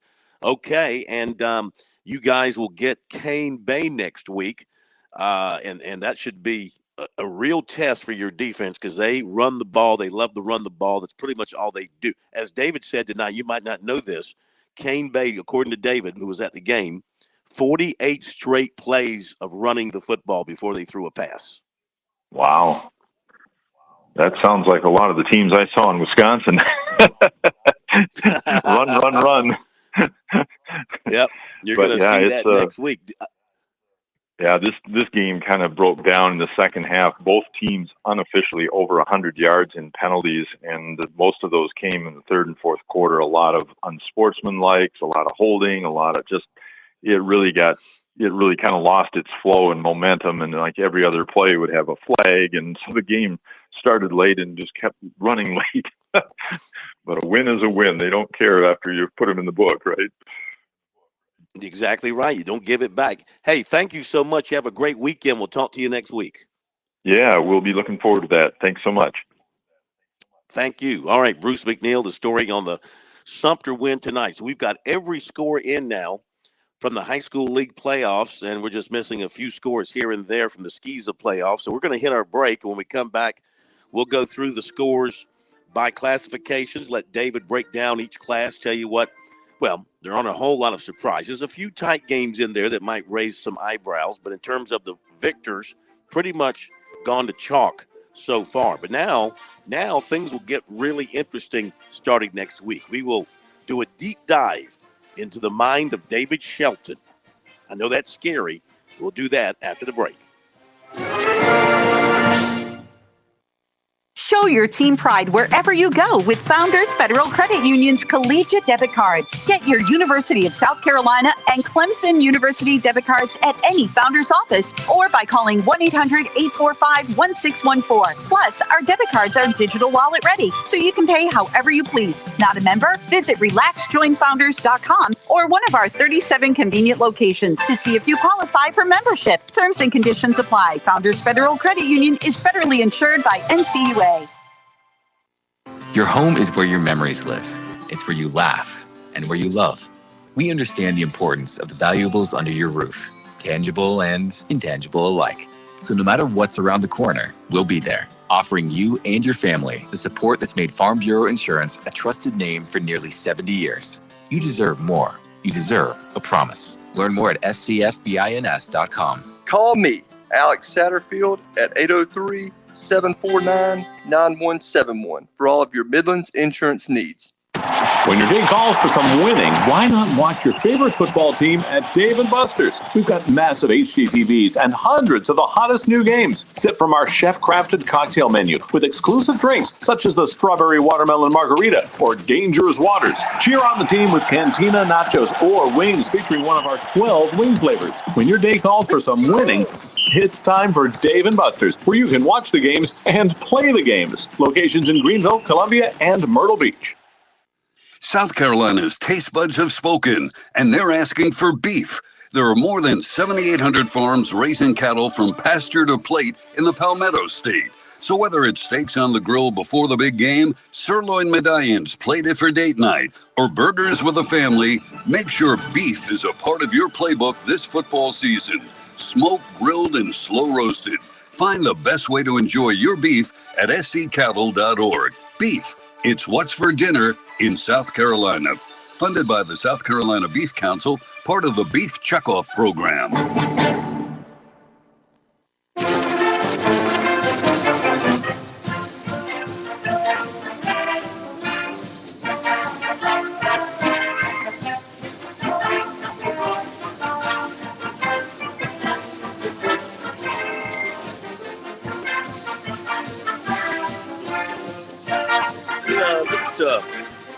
College fight songs just put you in a great mood. I mean, seriously, especially during football season, you know. I mean, they're fine during basketball season, maybe a little bit during baseball season, but really during football season, it's just special to hear college fight songs. You better enjoy it. Only have a few more weeks before, they put up the shoulder pads and the cleats, many of them, for another year. Okay, let's go over all the final scores that we have in tonight. We will ask David Shelton to dissect classification by classification as we run through these. So in the 5A playoffs tonight, maybe the surprise of the night, I guess, we'll let David discern this, but in terms of it being a nail biter, TL Hanna defeats White Knoll 36-35. Spartanburg 59, Nation Ford 17, Dutch Fork 56, Malden nothing, Dorman 37, Clover 7, Gaffney 60, Rock Hill 23, JL Man 33, Spring Valley 21, Blythewood 40, Boiling Springs nothing, Burns 31, Hillcrest 28. So let's begin, David. Upstate 5A, and we talked about the Hannah Knoll and White Knoll thing. That was really, really close. How about JL Man beating Spring Valley? I mean, what a bounce back year for the Patriots, an improved team. I really can't remember too many times where they've won playoff games. Yeah, it's been a while, I can tell you that. But they are improved, and they were better than Spring Valley. Spring Valley's had kind of a rebuilding year, so this is a good win for them to continue to move on. I don't know how much farther they can go, but every playoff win is a good win. As you look forward to the future, you're building for the future, you're laying those blocks. So getting a first-round playoff win is big. I don't care who it is or who you beat, it's big, and so good for them. But I tell you, that Burns that Burns Hillcrest game, that was a huge game because both of these teams were good enough to win the upper state. So now one is gone, and Burns moves on. And Burns is, they kind of went through that middle of the season slump where they weren't playing very well and they were losing, but they put together a couple of weeks of good, solid football, and they beat a good team tonight. That Hillcrest team's a good football team. Yeah, the Rams have been tough. We talked about this on Sports Talk as maybe being one of those competitive games in the opening round that you don't usually see. Yeah, that was a 2 versus 3, where the 3 is a Burns. I mean, I don't care. If Burns is a 3 seed, they're still very, very good. And you look at that conference they came out of with Dorman and Spartanburg and Gaffney. I mean, to be a 3 seed in that league is pretty impressive. So it was almost like Hillcrest was playing a 1 seed, even though they were at home. But I mean, Burns is Burns. I mean, always will be. Okay, let's go take a look at the lower state in the 5A. Final scores tonight. We talked about Sumter, 33-14 over Chapin. Just to reflect on Chapin for a moment, David, I mean, if Bradford had stayed, what kind of team, what kind of year could they have had with him at quarterback? Well, I mean, they lost a lot of good players. They lost him, but they lost receivers and running backs. They probably would have been more competitive, but I don't think he wouldn't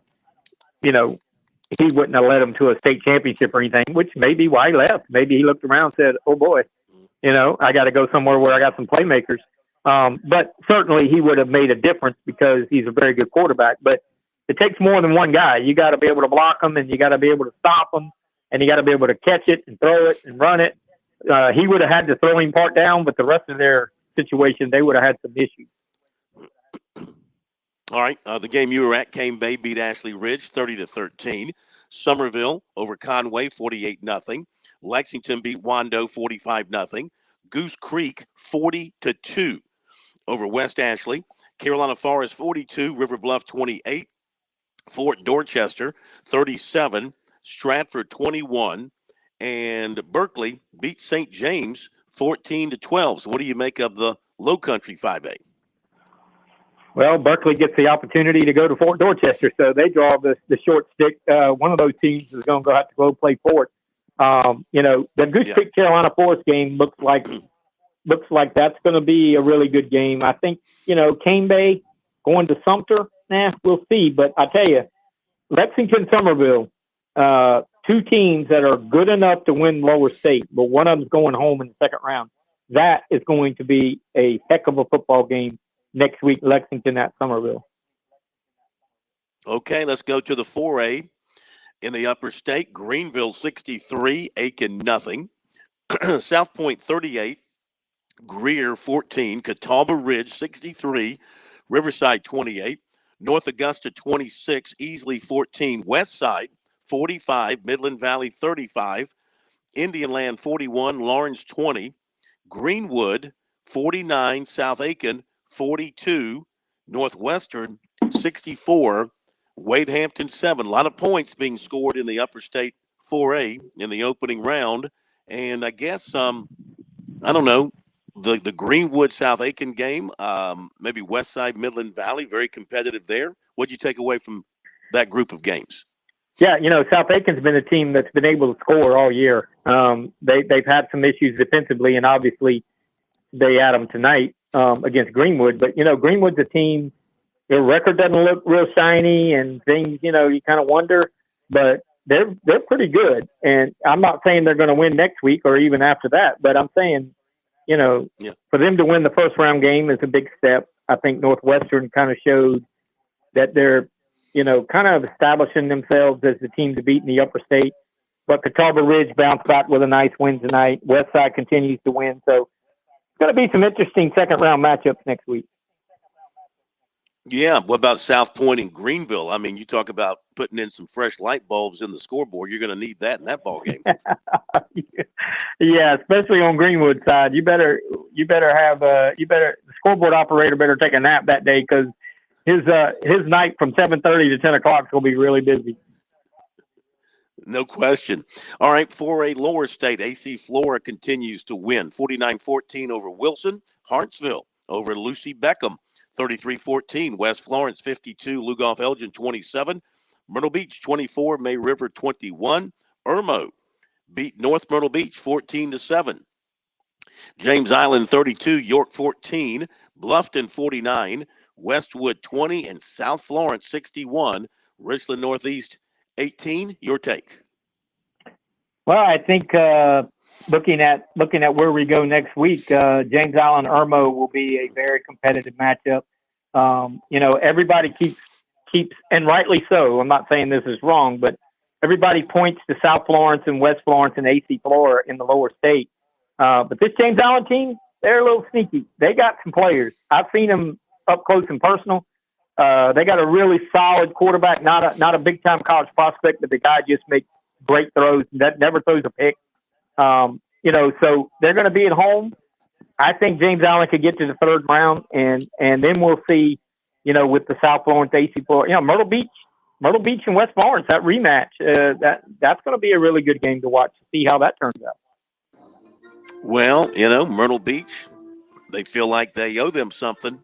Are they good enough to rise up to do it? We'll see what kind of tricks Mickey Wilson might try and put together. I mean, you heard earlier that they made some adjustments for their game tonight, and it paid off in that 3-point win over May River. Okay, we'll continue to go through the scores after this timeout.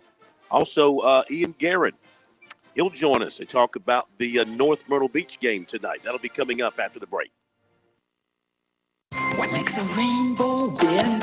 Where does the universe end? To know the world from A to Z. Discover science and technology. Where is the dinosaur? What's on the ocean floor? To know the world from A to Z. Astronomy, biology, chemistry, zoology, science and technology. It's fun, you see. Why is the sun so warm? What makes a winter storm? And what's a quadruped? Why is the planet Mars red? You'll find there's lots to know. Exploring as you go. To know the world from A to Z. Discover science and technology. Astronomy, biology, chemistry, zoology, science and technology. It's fun, you'll see. A public service message from the National Science Foundation. With SRN News, I'm Tasha Stevens. The U.S. is sending even more money to Ukraine to the tune of $400 million. The Department of Defense says the funding will be used to refurbish tanks and Hawk air defense missiles. A major case of voter fraud. A Palm Beach County woman is arrested accused of conducting years of voter fraud in multiple states. It's a third-degree felony. The Florida Department of Law Enforcement arrested Cheryl Leslie, saying she voted in Alaska and Florida in the 2020 presidential election. And they say she did the same thing in 2014, 2016, and 2018. Also in Florida, a Tampa hospital is taking a new approach to evaluate patients with potential brain damage. Tampa General is the first in the nation to use an FDA-approved rapid blood test to examine people with severe head or neck injuries. The test allows doctors to make accurate assessments at a faster rate. This is SRN News. I've been talking about the people at Stone Interiors from the very beginning. They did the incredible granite counters, the beautiful granite tabletop in my home. Our kitchen is our focal point of our house. The countertops are just gorgeous. When I talk about a local company with tremendous ethics, great workmanship, someone who sees a project through from start to finish, I'm describing Stone Interiors. So have you thought about some granite or marble countertops? What about a backsplash in your kitchen? You want to retile that bathroom? Did you know you can actually go online to stoneinteriors.com, go through their visualizer software, and design your whole kitchen, your whole bathroom project? It is so cool. If that's not for you and you want to visit their showroom, they'd love to have you come out and visit at Stone Interiors, or they can even come to you when it's convenient. For more than 20 years, Stone Interiors has done this thing the right way. Call them 461-8950 to make an appointment, or visit them at stoneinteriors.com. That's 461-8950 or stoneinteriors.com. Have you fallen behind on your taxes and might be facing IRS penalties? Have wage garnishments, levies, or liens? Have unfiled tax returns? You want someone local and qualified. Don't fall for those national spots. Meet with me, Teresa, at Capital City Professional Services, and let me help you through your tax maze. I can help with all your tax resolution issues. There are options to get you back on track. Call Capital City Professional Services, 400-8683. That's 400-8683. Fran Halloran here. Now listen closely to what I'm about to say.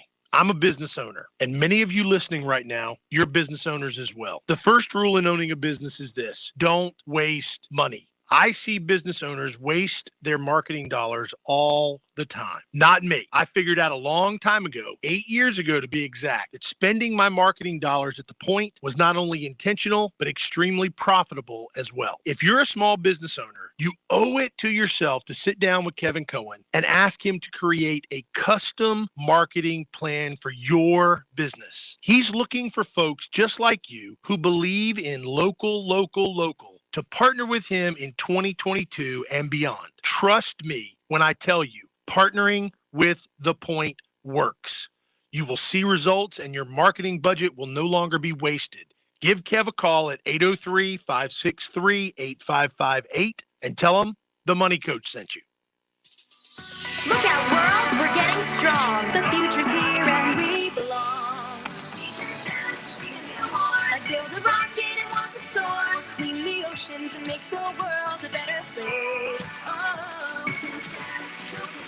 find a cure, invent something new. There's no challenge in the world that she can't face. She can STEM. Learn more at She Can STEM. A message brought to you by the Ad Council.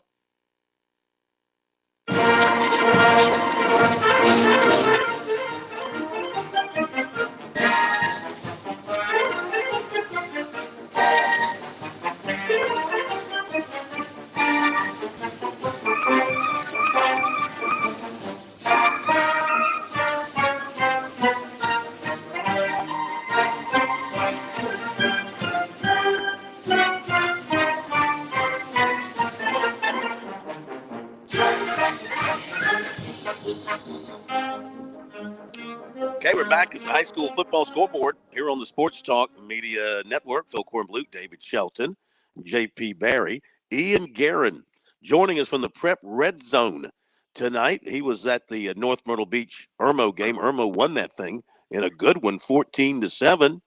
Ian, thank you for joining us. What did you take away from this one tonight? The Yellow Jackets holding on for the one touchdown win.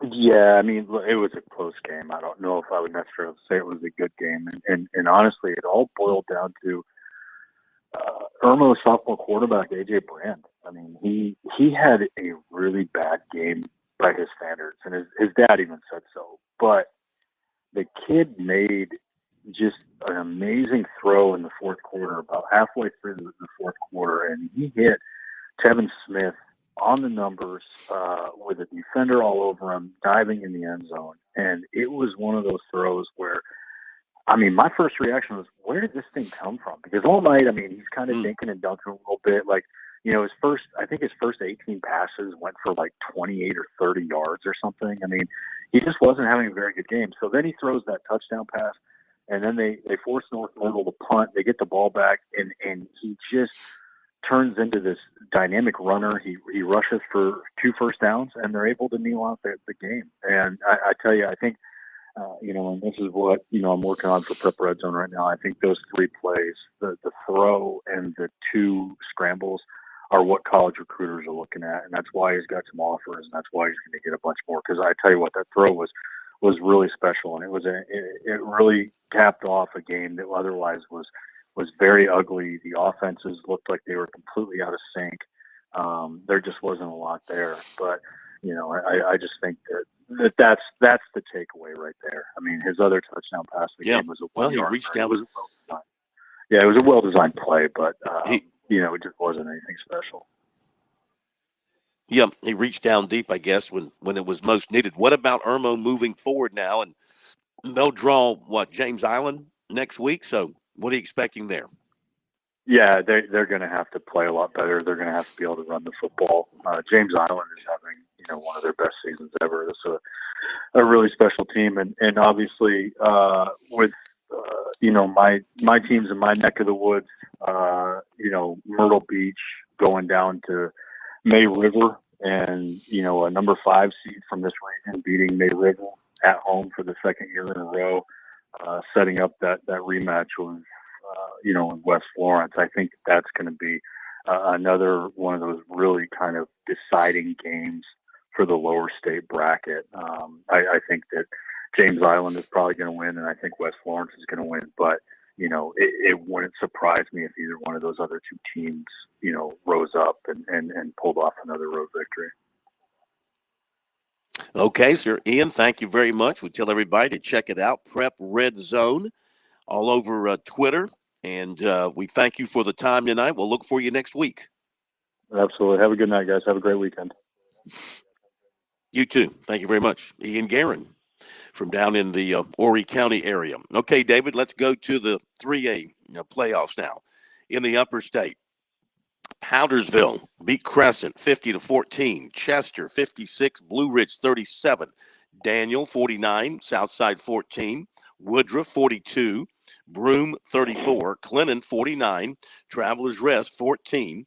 Belton Honeypath 36. Walhalla 18. Chapman 20. Emerald 7. And Seneca beat Wren 35-20. So what are we looking at here eventually? We eventually looking at Daniel Clinton at the end of the day in the upper state? Yeah, I mean, I think those 2 teams, along with Powdersville, you know, Seneca winning tonight, that's a nice win. We'll see if they can continue that on. But yeah, I still think, I mean, you heard Garrett say it earlier, you know, Daniel hasn't been beaten a long time, and at some point they're going to lose, but it may not be this year. So we'll see. But there are some really good games coming up after next week. It is going to really get good and up there between a lot of good football teams. What has fed that Daniel pipeline in recent years has led to this long winning streak? Well, it's helped that a lot of their players are sons of Clemson coaches. but seriously, you know, they went through a little period when Jeff Brewster first took over, and you know, Randy Robinson stepped down. Brewster took over. They kind of struggled that 1 year, but they slowly built it back. And then they found quarterbacks and receivers, and that offense just took off.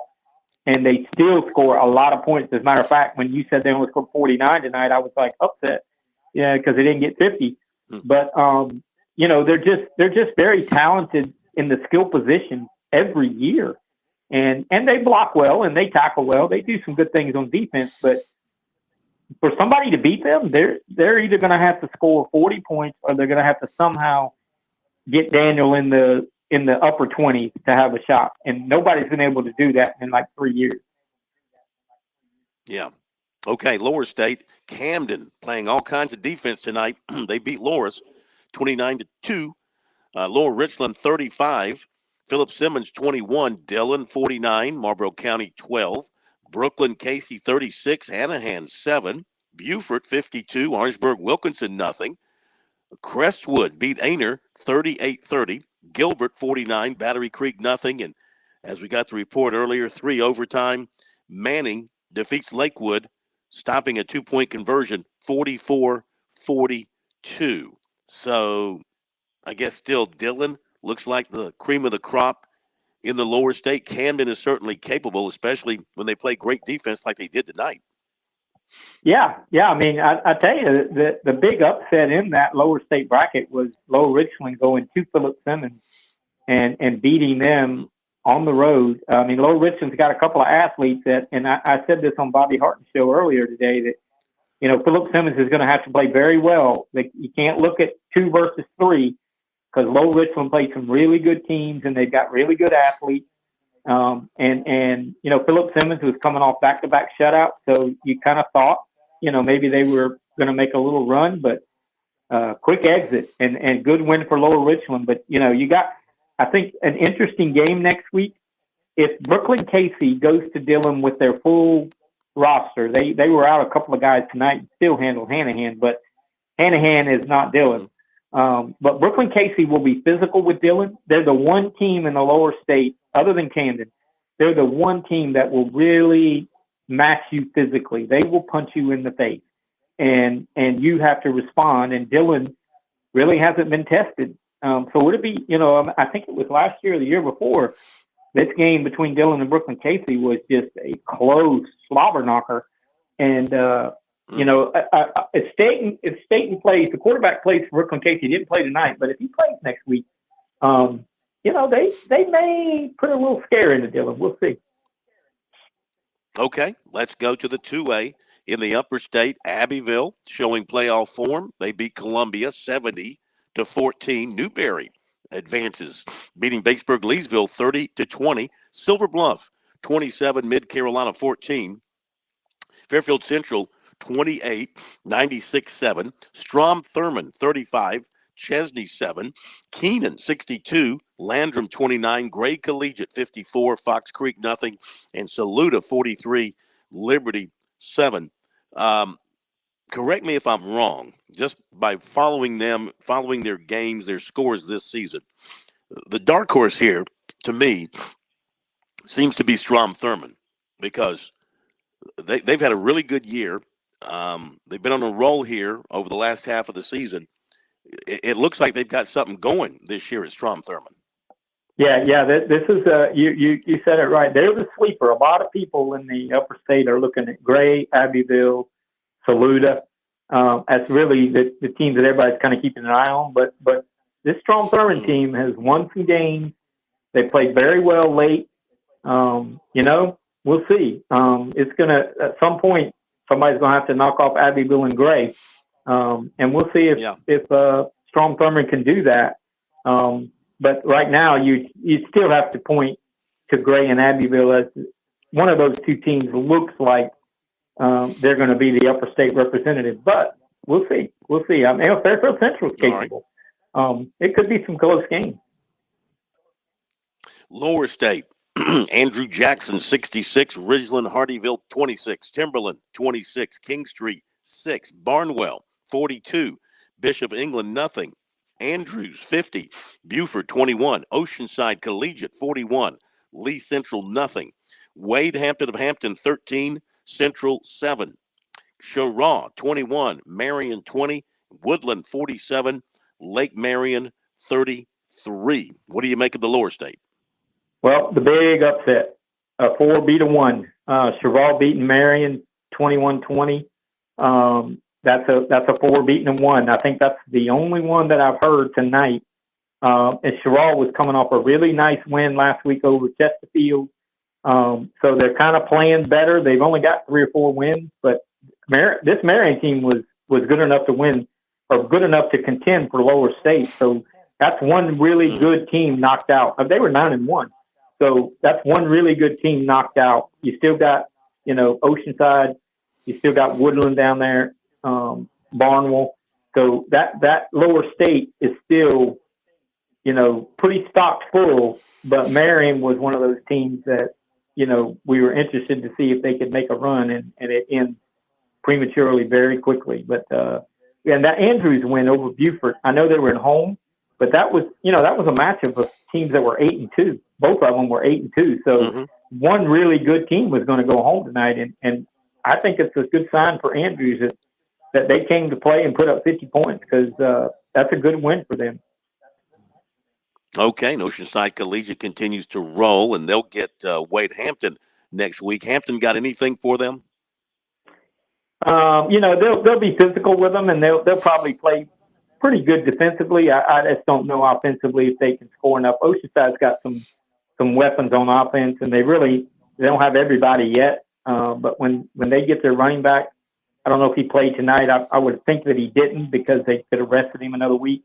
But when Vaughn Blue gets back in that offense and when he's 100% healthy, they're going to be real tough to beat.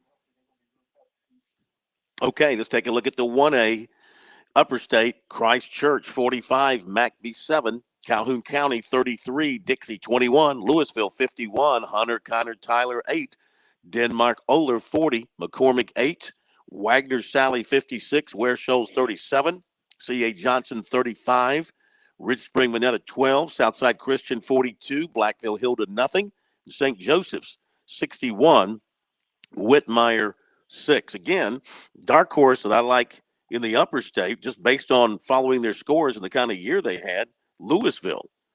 I mean, this is a team that, for years was great, and then they kind of dropped off a little bit. I think they got very small in their student body population and few numbers on the football team, but they've bounced back, having a great year. They win big tonight.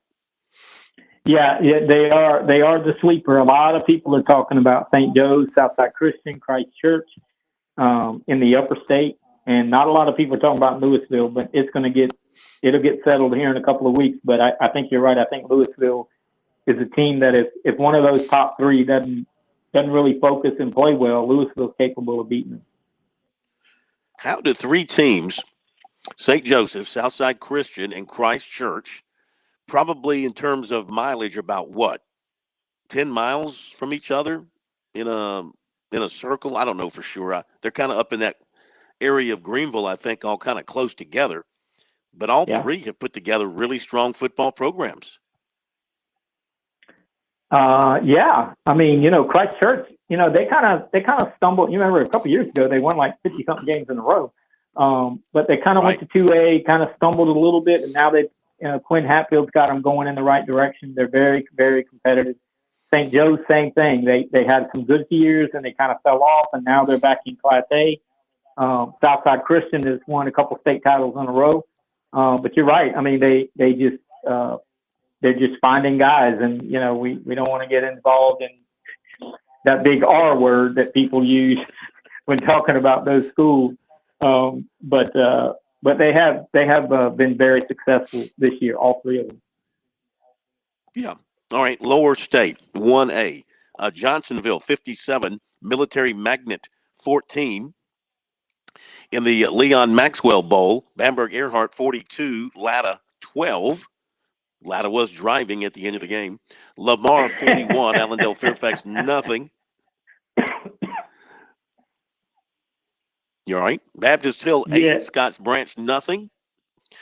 Estill 60, Hannah Pamplico 56, Carver's Bay 65, St. John 6, Cross 39, East Clarendon nothing, and Lakeview 43, Well Branch 21. Here we go again with Lakeview making their playoff move here. They'll get Cross next week. What do you think about the Lower State?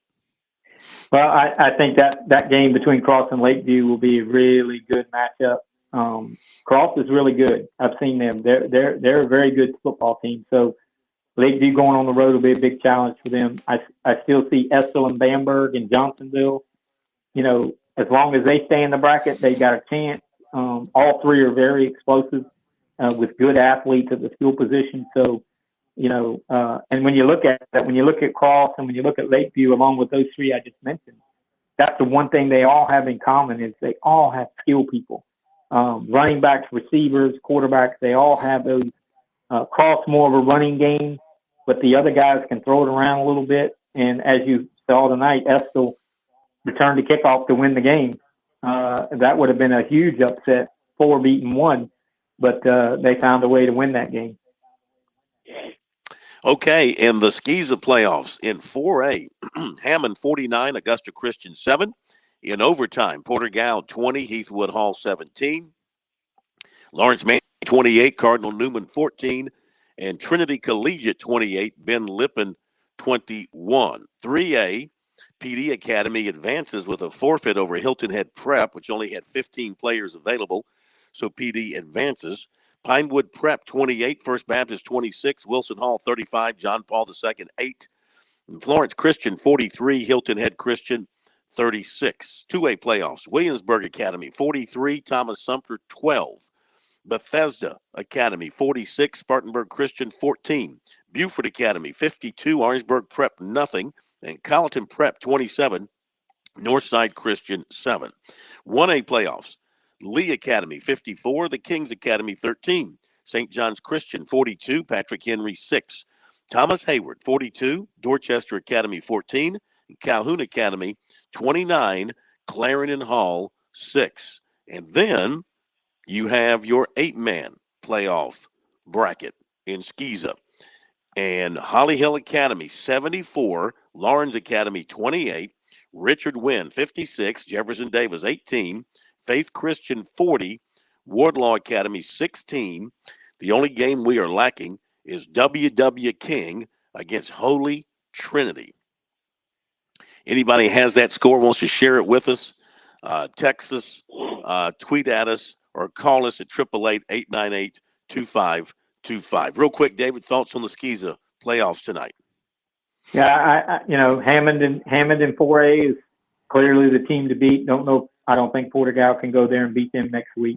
Robert E. Lee, or I shouldn't say Robert E. Lee anymore. Lee Academy looks like they're a really good team, but that's going to be a really good game with St. John's Christian. Defending 3-time defending 4-time champion, whatever. Thomas Hayward in Class A, still alive, but maybe St. John's and Lee Academy could have something for Hayward, and then Williamsburg in 2A just really looks like they're the best team in the state. Whether they win it, we'll see. But in Skeeza, next week is the semifinals. The state championships are in 2 weeks, so I mean we only have 3 rounds of Skeeza playoffs, so. Next week is huge. You win, you go to the championship games at Charleston Southern the next weekend. It comes at you quickly. Okay, let's hit our final break, and we'll come back and wrap things up and let David talk for a moment or two about what's ahead for him in his endeavor that everybody, of course, admires. One team, one cause. We'll hear from David on that and put the final touches on tonight's high school football scoreboard show brought to you by Founders Federal Credit Union. Back in a moment.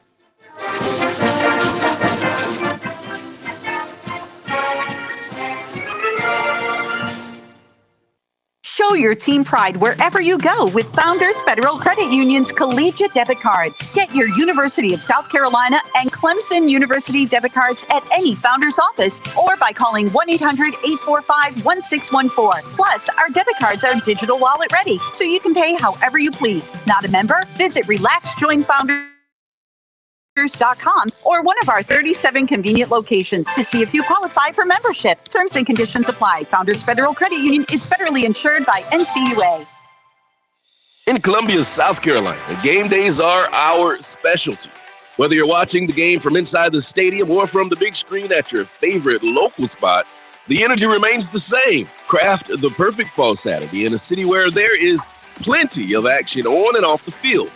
From tubing and kayaking to Soda City to rooftop restaurants and plenty barbecue. We're ready when you are. Plan your weekend at experiencecolumbiasc.com. When your day calls for some winning, why not watch your favorite football team at Dave & Buster's? We've got massive HD TVs and hundreds of the hottest new games. Sip from our chef-crafted cocktail menu with exclusive drinks such as the Strawberry Watermelon Margarita or Dangerous Waters. Cheer on the team with Cantina Nachos or wings featuring one of our 12 wing flavors. When your day calls for some winning, it's time for Dave & Buster's, where you can watch the games and play the games. Locations in Greenville, Columbia, and Myrtle Beach. Touchstone Energy cooperative members save more on electricity, and members save more on insurance, groceries, healthcare, restaurants, travel, concerts, and sporting events through Co-op Connections. Touchstone Energy is an alliance of the member-owned electric cooperatives, and as a member, the power is yours. Experience the power of co-op membership with Touchstone Energy and find out how much you can save on electricity and a whole lot more at touchstoneenergy.com.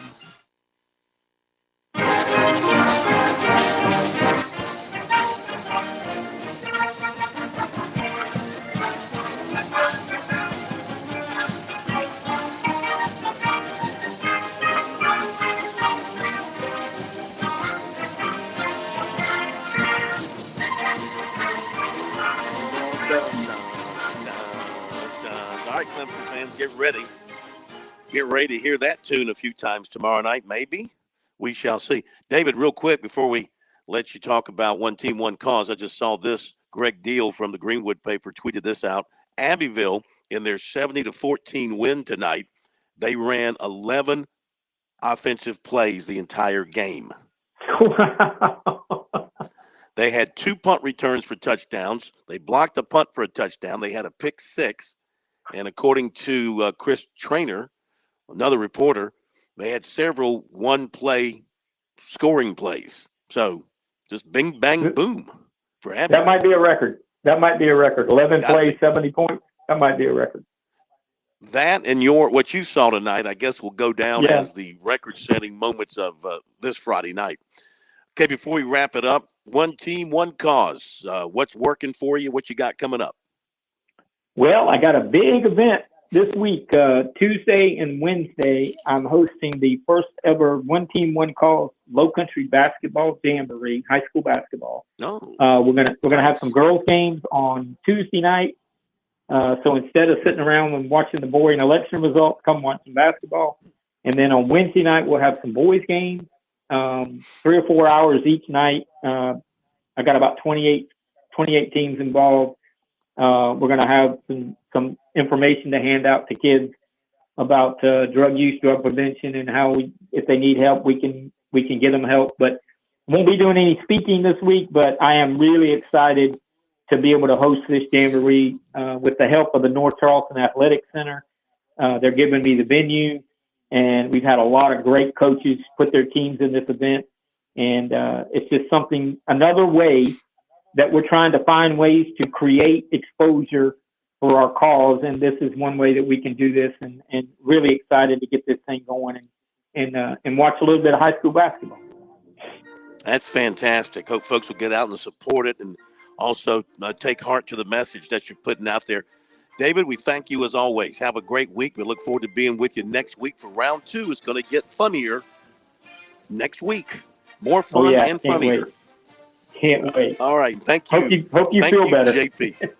Yeah, I'll be fine. Thank you, JP Barry. Have a great weekend, everybody. See you next week. Kev, it's all about you. It's your phone calls. It's my challenging topics. All the news, traffic, and weather weekdays, 4 p.m. on The Point. Press that button, home stew. WQXL Columbia, W264DF. From the Bart Fireside Studio, the solution for keeping you warm this winter.